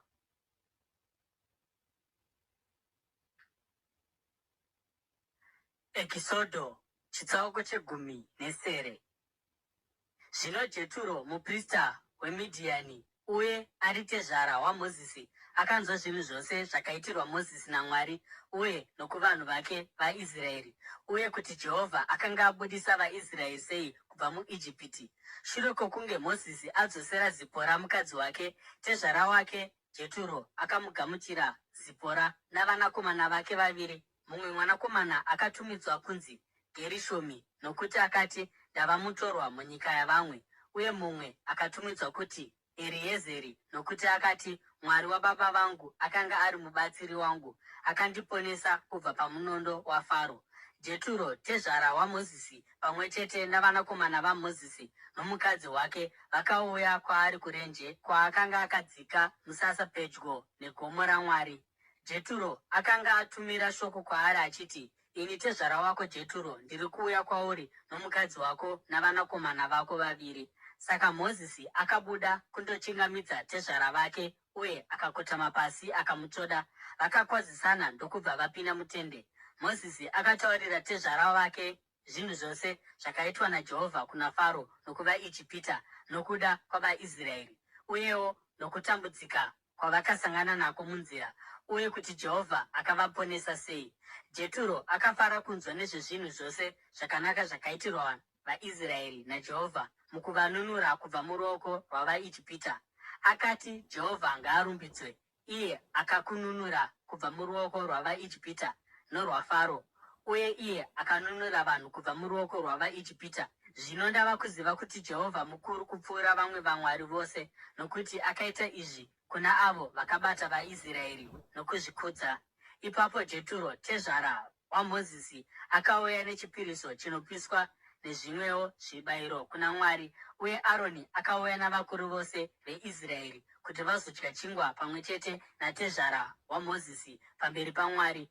Fume mangwana Mozisi akagara pachigaro chake kuti ashande somutongi wavanhu, uye ivo vakamira vakamupoteredza kubva mangwanani kusvikira madekwana. Tezvara wake akati aona zvose zvakanga zvichiitwa naMozisi kuvanhu, akati, chiiko ichi chauri kuitira vanhu? Seiko iwe uchitonga uri woga, asi vanhu vose ava vamire vakakupoteredza kubva mangwanani kusvikira madekwana? Mozisi akapindura akati, nokuti vanhu vanouya kwandiri kuzotsvaka kuda kwaMwari. Pose pavanouya negakava vanouya kwandiri, uye ini ndotonga pakati pavo, uye ndovazivisa mitemo nemirayiro yaMwari. Tezvara waMozisi akapindura akati, zvauri kuita hazvina kunaka. Iwe navanhu ava vanouya kwauri muchangozvinetsa chete. Basa iri rinorema kwazvo kwauri, haungagoni kuriita uri woga. Nditeerere iye zvino ndigokupa zano, uye Mwari ngaave newe. Unofanira kuva mumiririri wavanhu pamberi paMwari, uye ugouyisa magakava avo kwaari. Uvadzidzise mitemo nemirayiro, ugovaratidza nzira yokurarama namabasa avanofanira kuita. Asi sarudza varume vanokwanisa kubva pakati pavanhu vose, varume vanotya Mwari, varume vakatendeka, vanovenga fufuro, ugovagadza samachinda pamusoro pezviuru, pamusoro pamazana, pamusoro pamakumi mashanu napamusoro pe10. Uvaite kuti vashande savatongi vavanhu panguva dzose, asi uvaite kuti vauye kwauri nenyaya dzose dzakaoma. Nyaya dzakareruka ngavatonge ivo pachavo. Izvozvo zvicharerutsa mutoro wako, nokuti vanenge vachigovana newe. Kana uchiita izvi, uye Mwari achikurayira, uchagona kutakura mutoro uyu, uye vanhu vose ava vachaenda kudzimba vagutsikana. Mozisi akateerera tezvara wake akaita zvinhu zvose zvaakareva.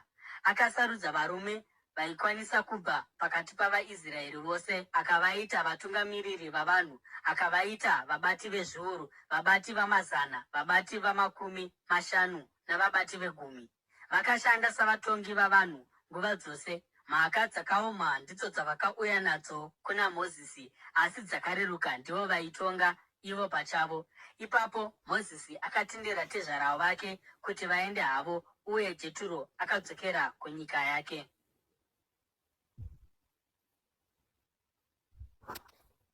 Ekisodho chitsauko chegumi nepfumbamwe. Mumwedzi wechitatu shure kwokunge vaIsraeri vabva kuIjipiti,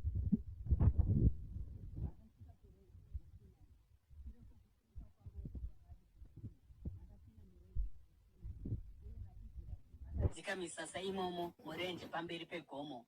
Ipapo Mozisi akakwira kuna Mwari, uye Jehovha akadana kwaari ari mugomo akati, izvi ndizvo zvaunofanira kutaura kuimba yaJakobho, uye zvaunofanira kuudza vanhu veIsraeri. Iwe pachako wakaona zvandakaita kuIjipiti, uye kuti ndakakutakurai sei pamapapiro egondo ndikakusvitsai kwandiri. Zvino kana muchinditeerera nomwoyo wose uye mukachengeta sungano yangu, ipapo muchava pfuma yangu chaiyo pakati pendudzi dzose. Kunyange hazvo nyika yose iri yangu, muchava kwandiri umambo hwavaprista uye rudzi rutsvene. Aya ndiwo mashoko aunofanira kutaura kuvaIsraeri. Saka Mozisi akadzokera akadana vakuru vavanhu, akaisa pamberi pavo mashoko ose aakanga arayirwa naJehovha kuti ataure.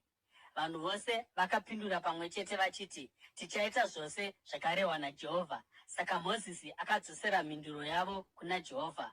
Jehovha akati kuna Mozisi, ndiri kuzouya kwauri ndiri mugore gobvu, kuitira kuti vanhu vagondinzwa ndichitaura newe, vagoramba vachivimba newe. Ipapo Mozisi akaudza Jehovha zvakanga zvarehwa navanhu. Uye Jehovha akati kuna Mozisi, enda kuvanhu undovanatsa nhasi namangwana, uite kuti vawache nguo dzavo, uye vange vagadzirira nezuva rechitatu, nokuti pazuva iroro Jehovha achaburuka pagomo reSinai pamberi pavanhu vose. Uisire vanhu miganhu yakapoteredza gomo, ugovaudza kuti, chenjerai kuti murege kukwira mugomo kana kubata mujinga maro. Ani naani achabata gomo achaurayiwa zvirokwazvo.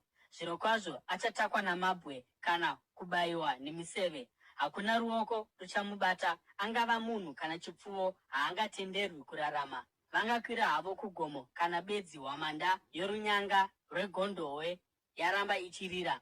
Shure kwokuburuka kwaMozisi mugomo achienda kuvanhu, akavanatsa, uye ivo vakashambidza nguo dzavo. Ipapo akati kuvanhu, zvigadzirirei nezvezuva rechitatu, murege kurara navakadzi venyu. Panguva yamangwanani yezuva rechitatu pakava nokutinhira uye nemheni, negore gobvu rakafukidza gomo, uye kurira kukuru kwehwamanda.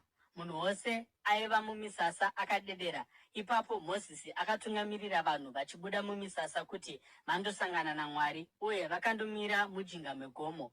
Gomo reSinai rakanga rakafukidzwa noutsi, nokuti Jehovha akanga aburikira pamusoro paro ari mumoto. Utsi hwakapfungaira huchikwira kumusoro soutsi hwakanga huchibva pavira romoto. Gomo rose rakazungunuka nesimba guru, uye inzwi rehwamanda rakanyanya kurira nokurira kukuru. Ipapo Mozisi akataura, uye inzwi raMwari rikamupindura. Jehovha akaburukira pamusoro pegomo reSinai, uye akadana Mozisi kuti auye pamusoro pegomo. Saka Mozisi akakwirako, uye Jehovha akati kwaari, buruka unoyambira vanhu kuti varege kumanikidzira kupinda kuti vandoona Jehovha. Vazhinji vavo vakazofa. Kunyange vaprista vanoswedera kuna Jehovha vanofanira kuzvinatsa kuti Jehovha arege kuvaparadza. Mozisi akati kuna Jehovha, vanhu havangakwiri mugomo reSinai, nokuti imi pachenyu makatiyambira mukati, isai miganhu yokupoteredza gomo, uye muritsaure kuti rive dzvene. Jehovha akapindura akati, buruka undotora Aroni ukwire naye kuno, asi vaprista navanhu havafaniri kumanikidzira kusvika kuno kuna Jehovha, nokuti angavaparadza. Saka Mozisi akaburuka akaenda kuvanhu akandovaudza.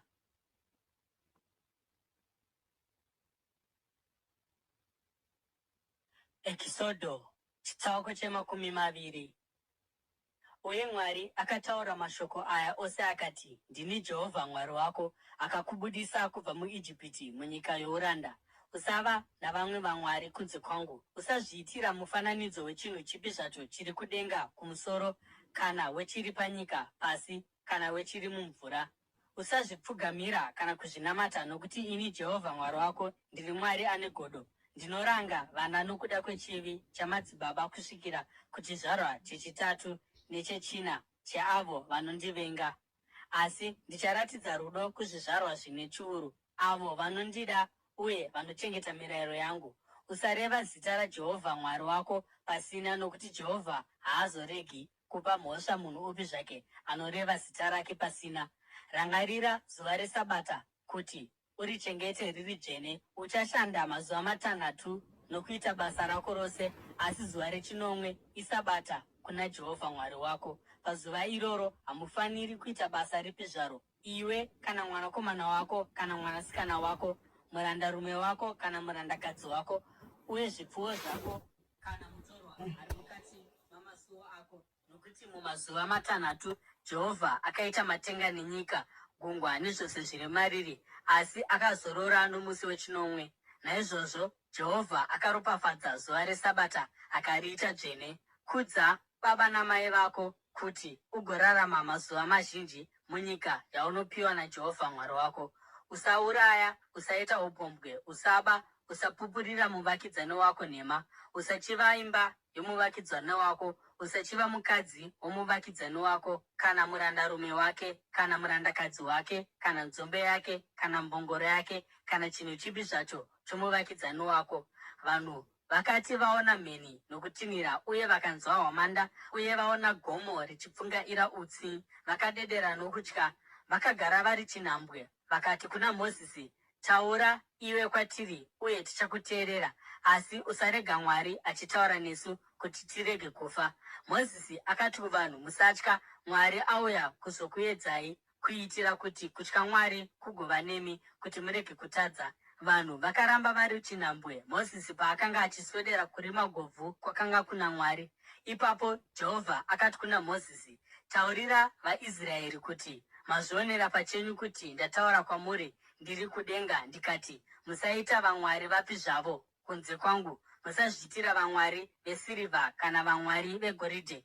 Mundiitire aritari yevhu mugobayira pamusoro payo zvipiriso zvinopiswa uye zvipiriso zvokuwadzana, makwai enyu, mbudzi dzenyu nemombe dzenyu. Pose pandichaita kuti zita rangu rikudzwe, ndichauya kwamuri ndigokuropafadzai. Kana muchindiitira aritari yamabwe, musaivaka namabwe akavezwa, nokuti mungazoisvibisa kana mukashandisa mbezo pairi. Uye musakwira kuaritari yangu namatanho, kuti kusasimira kwenyu kurege kuonekwa muri pairi.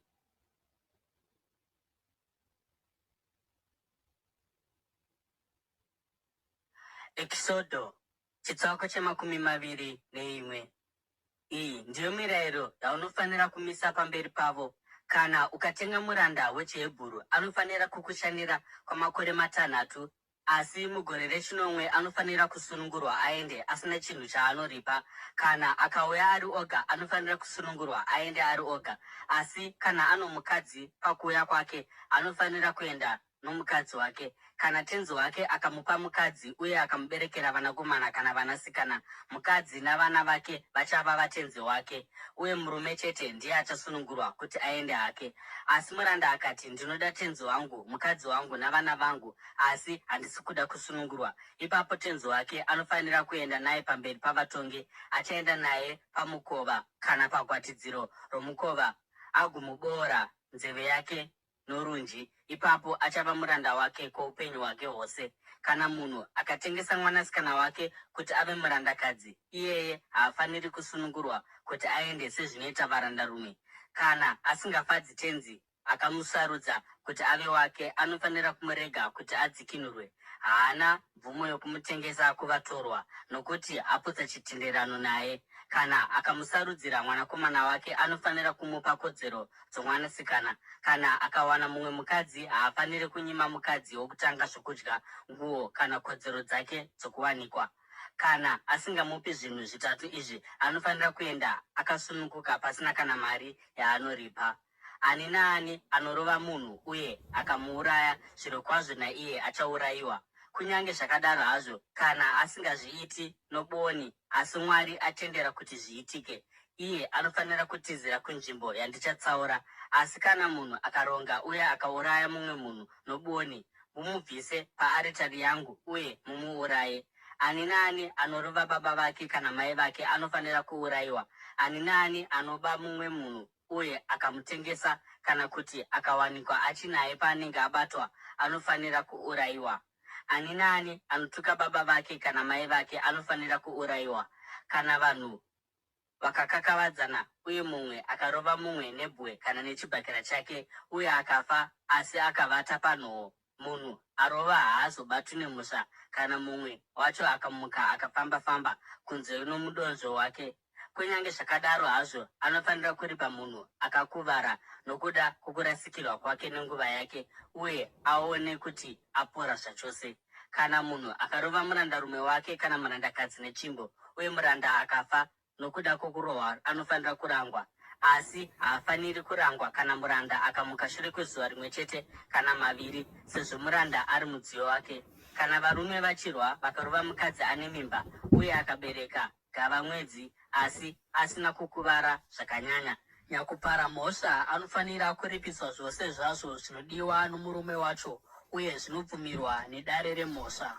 Asi kana pane kukuvara kwakaipisisa, unofanira kutora upenyu noupenyu, ziso neziso, zino nezino, ruoko noruoko, tsoka netsoka, kutsva nokutsva, ronda neronda, vanga nevanga. Kana munhu akarova murandarume kana murandakadzi paziso uye akariparadza, anofanira kurega muranda achienda akasununguka kuti atsive ziso rake. Uye kana akabvisa zino romurandarume kana romurandakadzi, anofanira kurega muranda aende akasununguka kuti atsive zino rake. Kana hando ikatunga murume kana mukadzi akafa, hando iyoyo inofanira kutakwa namabwe kusvika yafa, uye nyama yayo haifaniri kudyiwa. Kunyange zvakadaro hazvo, kana hando yanga ine tsika yokutunga uye muridzi wayo akamboiyambirwa hake, asi akasaipfigira mudanga uye ikauraya murume kana mukadzi, hando iyo inofanira kutakwa namabwe, uyewo muridzi wayo anofanira kuurayiwa. Kunyange zvakadaro hazvo, kana pachidikanwa muripo unobva kwaari, angadzikinura hake upenyu hwake nokuripa zvose zvazvo zvinodikanwa. Murayiro uyu unobatawo kana hando iyi yatunga mwanakomana kana mwanasikana. Kana hando ikatunga murandarume kana murandakadzi, muridzi wayo anofanira kuripa mashekeri esirivha 30 kuna tenzi womuranda, uye hando inofanira kutakwa namabwe. Kana munhu akafukunura gomba kana kuchera rimwe gomba uye akarega kurifusira, uye nzombe kana mbongoro ikawira mariri, muridzi wegomba anofanira kuripa kurasikirwa uku. Anofanira kuripira muridzi wayo, uye chipfuwo chafa chichava chake. Kana hando yomumwe munhu ikakuvadza hando yomumwe uye ikafa, vanofanira kutengesa mhenyu yacho vagogovana zvakaenzana mari yacho vari vaviri, uye nemombe yakafawo. Kunyange zvakadaro, kana zvakanga zvichizivikanwa kuti hando iyi yagara ine tsika yokutunga, asi muridzi akasaipfigira mudanga, muridzi anofanira kuripa chipfuwo nechipfuwo, uye chipfuwo chafa chichava chake.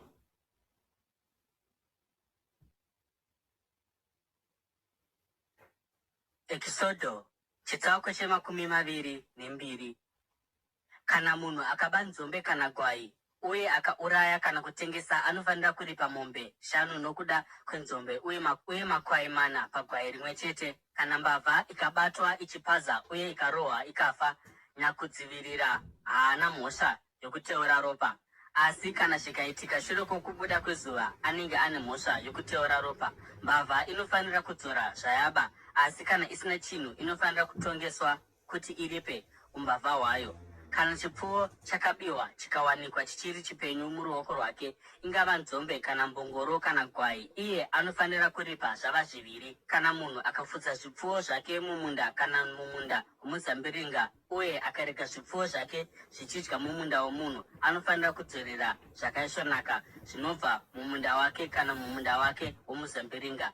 Kana moto ukapfuta uye ukapararira muzvikwenzi zveminzwa zvokuti unopisa mirwi yezviyo kana zviyo zvimire, kana munda wose munhu abatidza moto anofanira kudzorera nomuripo. Kana munhu akapa muvakidzani wake sirivha kana zvinhu kuti achengete, zvichibva zvabiwa kubva mumba momuvakidzani, mbavha yacho kana ikabatwa inofanira kuripa zvakapetwa kaviri. Asi kana mbavha isina kuwanikwa, muridzi wemba anofanira kumira pamberi pavatongi kuti zvionekwe kana akaisa ruoko rwake pazvinhu zvomumwe munhu. Panyaya dzose dzokuchengeta zvisiri pamutemo, nzombe, mbongoro, gwai, nguo kana chimwewo zvacho chakarasika chinonzi nomumwe munhu ndechangu ichi, vaviri ava vanofanira kuuya nenyaya dzavo pamberi pavatongi. Munhu uyo achanzi ane mhosva navatongi anofanira kuripira muvakidzani wake zvakapetwa kaviri.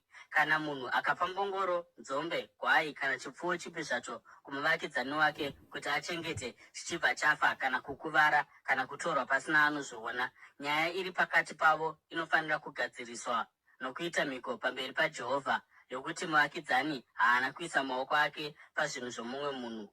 Muridzi anofanira kugamuchira izvi, uye hapana muripo unodikanwa apa. Asi kana chipfuwo chakabiwa kubva kumuvakidzani, iye anofanira kudzorera kumuridzi nomuripo. Kana chakabharurwa nechikara chesango, iye achauyisa zvakasara zvacho zvive umboo, uye haazosungirwi kuripa chipfuwo chakabvamburwa. Kana munhu akakwereta chipfuwo kubva kumuvakidzani wake uye chikakuvara kana kufa, muridzi wacho asipo, anofanira kuripa. Asi kana muridzi ane chipfuwo chacho akwereta, haafaniri kuzoripa kana chipfuwo ichi changa chichiripirwa mari yokuchishandisa. Mari yakaripwa yacho ndiyo inozadzisa kurasikirwa kwake.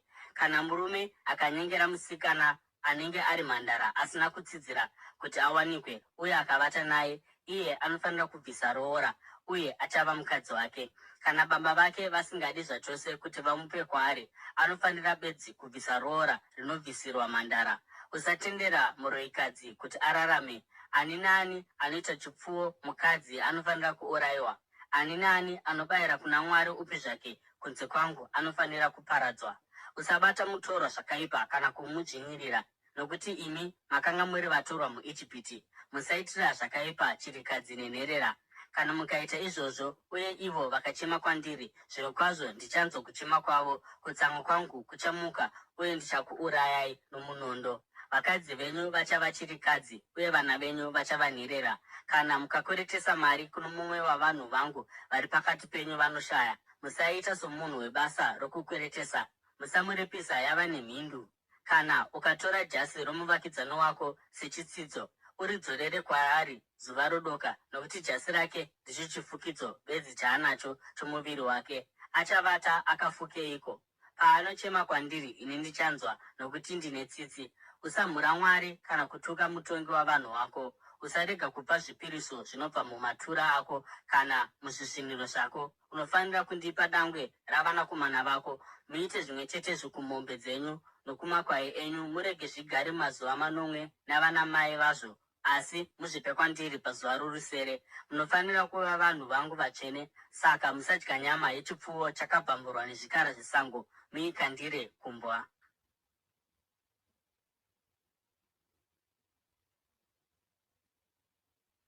Ekisodho chitsauko che23.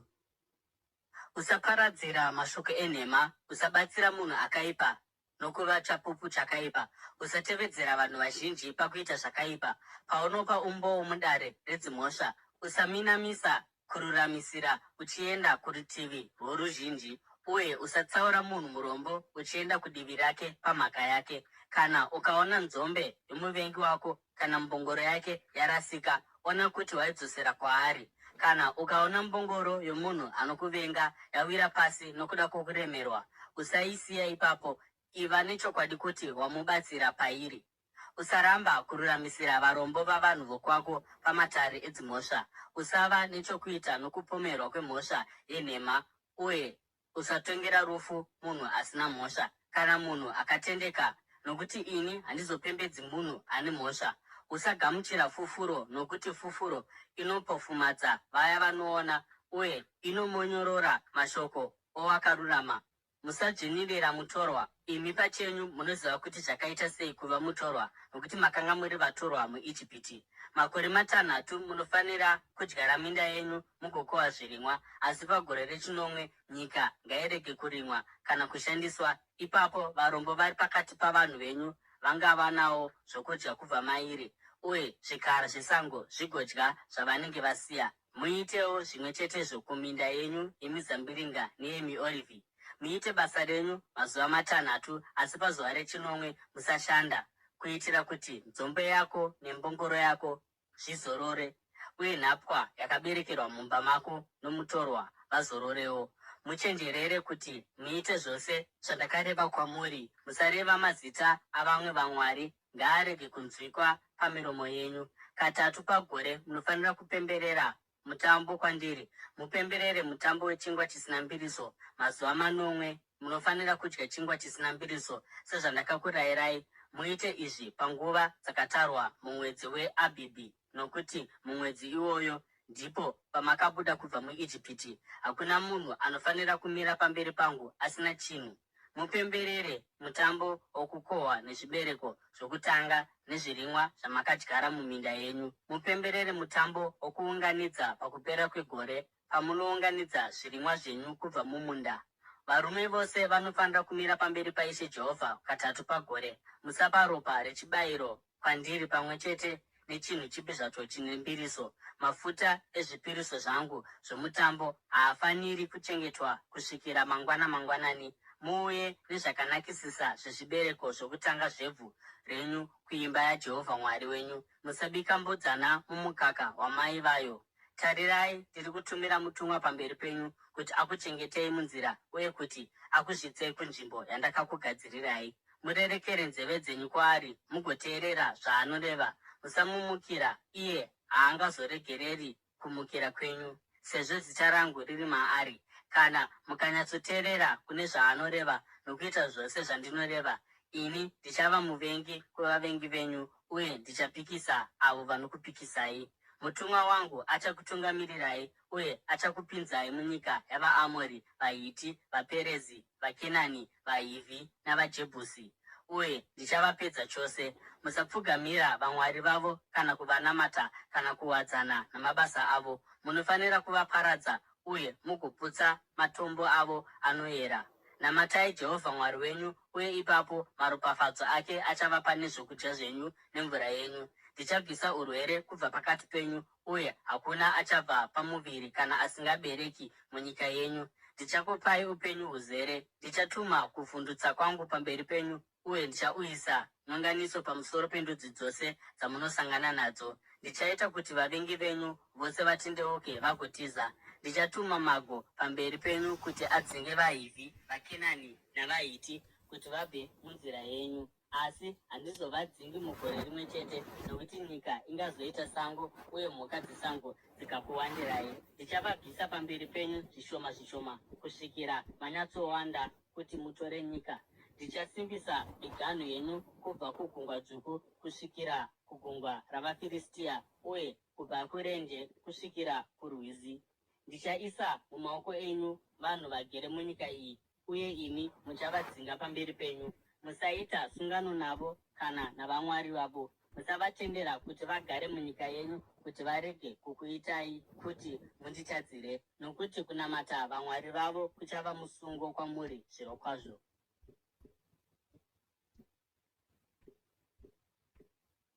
Ekisodo chitsauko 24. Ipapo akati kuna Mozisi, kwira kuna Jehovha, iwe naAroni naDhabhu naAbhihu navakuru vavaIsraeri 80, munamate muri chinhambwe. Asi Mozisi oga ndiye anofanira kuswedera kuna Jehovha. Vamwe havafaniri kuswedera pedyo, uye vanhu havangakwiri naye. Mozisi akati aenda kundoudza vanhu mashoko ose nemirayiro yose yaJehovha, ivo vakati nenzwi rimwe chete, tichaita zvinhu zvose zvakarehwa naJehovha. Ipapo Mozisi akanyora zvinhu zvose zvakanga zvarehwa naJehovha. Akamuka mangwana acho namangwanani, akavaka aritari mujinga megomo, uye akamisa mbiru dzamabwe 12 dzichimirira marudzi 12 avaIsraeri. Ipapo akatuma majaya avaIsraeri uye vakapa zvipiriso zvinopiswa, uye vakabayira hando duku sezvipiriso zvokuwadzana kuna Jehovha. Mozisi akatora hafu yeropa akariisa mumidziyo, uye imwe hafu akaisasa paaritari. Ipapo akatora bhuku resungano akariverengera vanhu. Ivo vakati, tichaita zvinhu zvose zvakarehwa naJehovha, tichazviteerera. Ipapo Mozisi akatora ropa akarisasa pamusoro pavanhu, uye akati, iri iropa resungano yaitwa naJehovha nemi maererano namashoko aya ose. Mozisi naAroni, Nadhabhu naAbhihu, uye navakuru 80 avaIsraeri vakakwira uye vakaona Mwari waIsraeri. Pasi petsoka dzake pakanga pane chimwe chinhu chakaita sechivakwa chesafiri. Chakanga chichionekwa sedenga pacharo, asi Mwari haana kusimudza ruoko rwake pamusoro pavatungamiriri vavaIsraeri ava. Vakaona Mwari uye vakadya vakanwa. Jehovha akati kuna Mozisi, kwira kuno kwandiri pamusoro pegomo, ugare pano ndigokupa mahwendefa amabwe ane mirayiro yemitemo zvandanyora kuti varayirwe. Ipapo Mozisi akasimuka naJoshua mubatsiri wake, uye Mozisi akakwira mugomo raMwari. Akati kuvakuru, timirirei pano kusvikira tadzoka kwamuri. Aroni naHuri vanemi, uye ani naani zvake anopesana nomumwe anogona kuenda kwavari. Mozisi akati akwira mugomo, gore rakarifukidza, uye kubwinya kwaJehovha kwakagara pamusoro pegomo reSinai. Gore rakafukidza gomo iro kwamazuva 6, uye pazuva rechinomwe Jehovha akadana Mozisi ari mukati megore. KuvaIsraeri kubwinya kwaJehovha kwairatidzika somoto unoparadza uri pamusoro pegomo. Ipapo akapinda mugore paakanga achikwira mugomo, uye akagara mugomo kwamazuva 40 nousiku huna 40.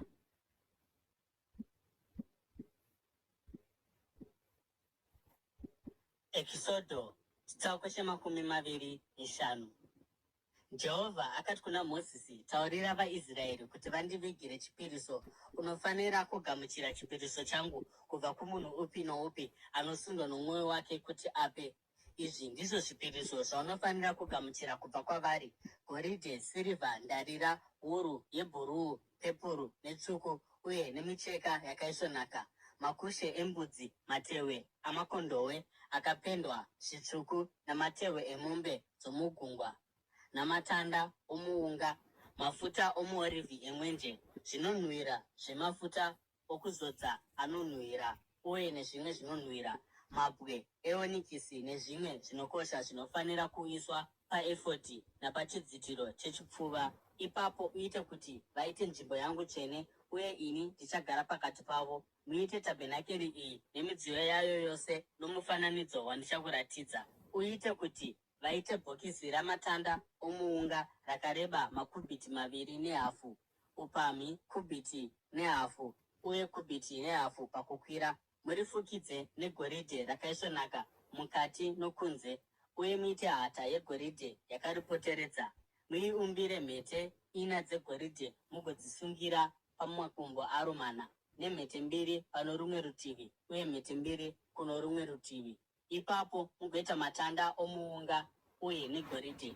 Muise matanda aya mukati nemhete dziri parutivi rwebhokisi kuti mutakure bhokisi nawo. Matanda anofanira kugara ari mumhete dzebhokisi iri, haafaniri kubviswa. Ipapo mugoisa muareka chipupuriro chandichakupai. Muite chifunhiro chokuyananisa chegoridhe rakaisvonaka 2.5 kubhiti pakureba uye 2.5 kubhiti paupamhi. Uye muite makerubhi 2 egoridhe rakaparadzirwa kumacheto echifunhiro. Muite kerubhi rimwe chete kuno rumwe rutivi uye kerubhi rechipiri kune rumwe rutivi. Muite bandi rimwe chete rekerubhi.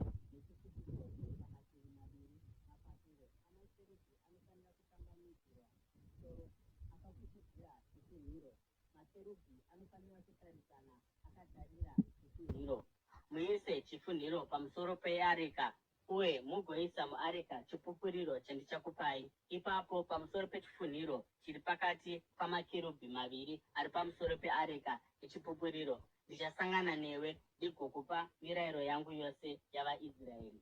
Uite tafura namatanda omuunga yakareba 2.5 kubhiti, kubhiti rimwe chete paupamhi uye 1.5 kubhiti pakukwirira.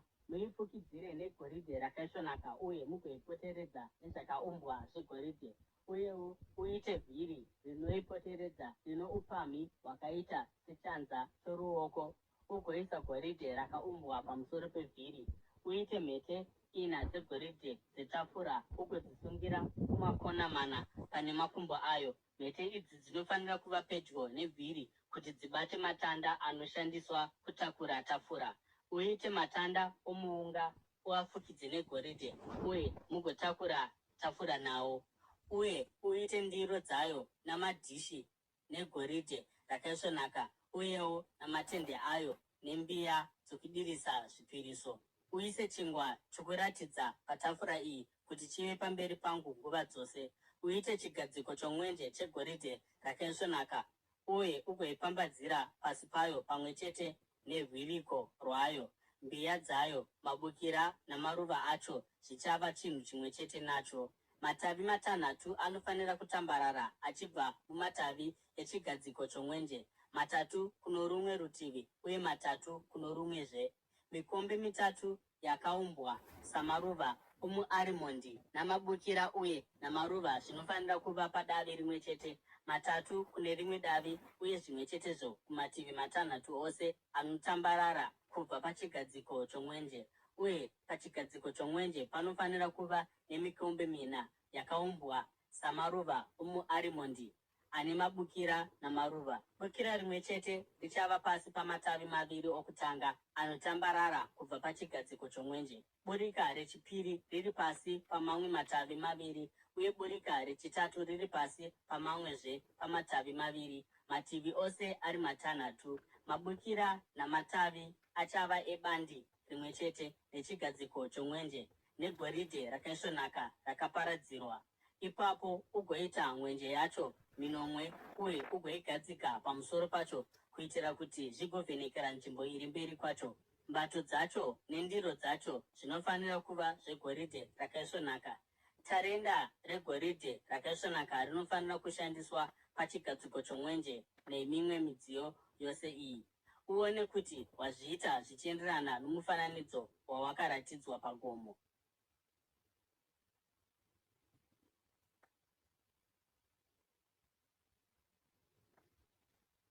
Exodo chitsauko chemakumi 28. Uite tabhenakeri nezvidzitiro 10 zvomucheka wakarukwa zvakaisvonaka nowebhuruu, pepuru nomutsvuku, namakerubhi akasonerwa mairi nemhizha dzamabasa amaoko. Zvidzitiro zvose zvinofanira kuva zvakaenzana, zvakareba makubhiti 20 uye makubhiti 4 paupamhi. Ubatanidze zvidzitiro 5 pamwe chete ugoita zvimwe chetezvo nezvimwe 5. Uite zvishwe zvomucheka webhuruu kurutivi rwokumucheto wechidzitiro zvakabatanidzwa pamwe chete, uye ugoita zvimwe chete nechidzitiro chokumucheto mune zvimwe zvakabatanidzwa. Uite zvishwe 50 pachidzitiro chimwe chete uye 50 ezvishwe pamucheto wechidzitiro chezvimwe zvakabatanidzwa, zvishwe zvisatarisane chimwe nechimwe. Ipapo ugoita zvikoreko zvegoridhe 50 uye uzvishandise kubatanidza zvidzitiro pamwe chete kuitira kuti tabhenakeri ive chinhu chimwe. Uite zvidzitiro zvamakushe embudzi zvetende iri pamusoro petabhenakeri zvose zvive 11 pamwe chete. Zvidzitiro zvose zviri 11 zvinofanira kuenzana makubhiti 30 pakureba uye makubhiti 4 paupamhi. Ubatanidze zvidzitiro 5 pamwe chete zviite chinhu chimwe chete uye zvimwe 6 zvivewo chinhu chimwe chete. Upete chidzitiro chechitanhatu kaviri pamberi petende. Uite zvishwe 50 pamupendero wechidzitiro chokumucheto zvakabatanidzwa, uyewo pamupendero wechidzitiro chokumucheto kwezvimwe zvakabatanidzwa. Ipapo ugoita zvikorekedzo zvendarira 50 ugozviisa muzvishwe kuti zvibatanidze tende pamwe chete chigova chinhu chimwe chete. Kana zviri zvokuwedzera urefu hwezvidzitiro zvetende, hafu yechidzitiro inenge yasara inofanira kurembera necheshure kwetabhenakeri. Zvidzitiro zvetende zvinofanira kurebesa nekubhiti rimwe chete pamativi ose ari 2. Zvinenge zvasara zvinofanira kurembera pamativi etabhenakeri kuti zvigoifukidza. Uite chifukidzo chetende chamatehwe amakondobwe akapendwa nezvitsvuku, uye pamusoro paizvozvo chifukidzo chamatehwe emombe dzomugungwa. Uitire tabhenakeri mapuranga akati twi amatanda omuunga. Puranga rimwe nerimwe rinofanira kureba makubhiti 10 uye kubhiti nehafu paupamhi, nembambo 2 dzakamiswa dzakatarisana. Uite mapuranga ose etabhenakeri nenzira iyoyo. Uite mapuranga 20 okurutivi rwezasi rwetabhenakeri, uye uite zvigadziko zvesirivha 40 kuti zvive pasi pawo, zvigadziko 2 papuranga rimwe nerimwe, chimwe chete pasi pembambo imwe neimwe kuno rumwe rutivi rwokumusoro kwetabhenakeri. Uite mapuranga 20, uye zvigadziko zvesirivha 40, 2 zviri pasi pepuranga rimwe nerimwe. Uite mapuranga 6 kurutivi rwokumucheto cheto, ndiko mavirira etabhenakeri. Uye uite mapuranga 2 amakona okumucheto cheto. Pamakona 2 aya anofanira kuva 2 kubva pasi kusvikira kumusoro, uye agadzikwe mumhete imwe chete, ose ari 2 ngaave saizvozvo. Saka pachava namapuranga 9, uye zvigadziko zvesirivha 16, 2 pasi pepuranga rimwe nerimwe. Uye uite mbariro dzamatanda omuunga 5 dzamapuranga okuno rumwe rutivi rwetabhenakeri, 5 dzaaya ari pano rumwe rutivi, uye 5 dzamapuranga okumavirira kumucheto cheto kwetabhenakeri.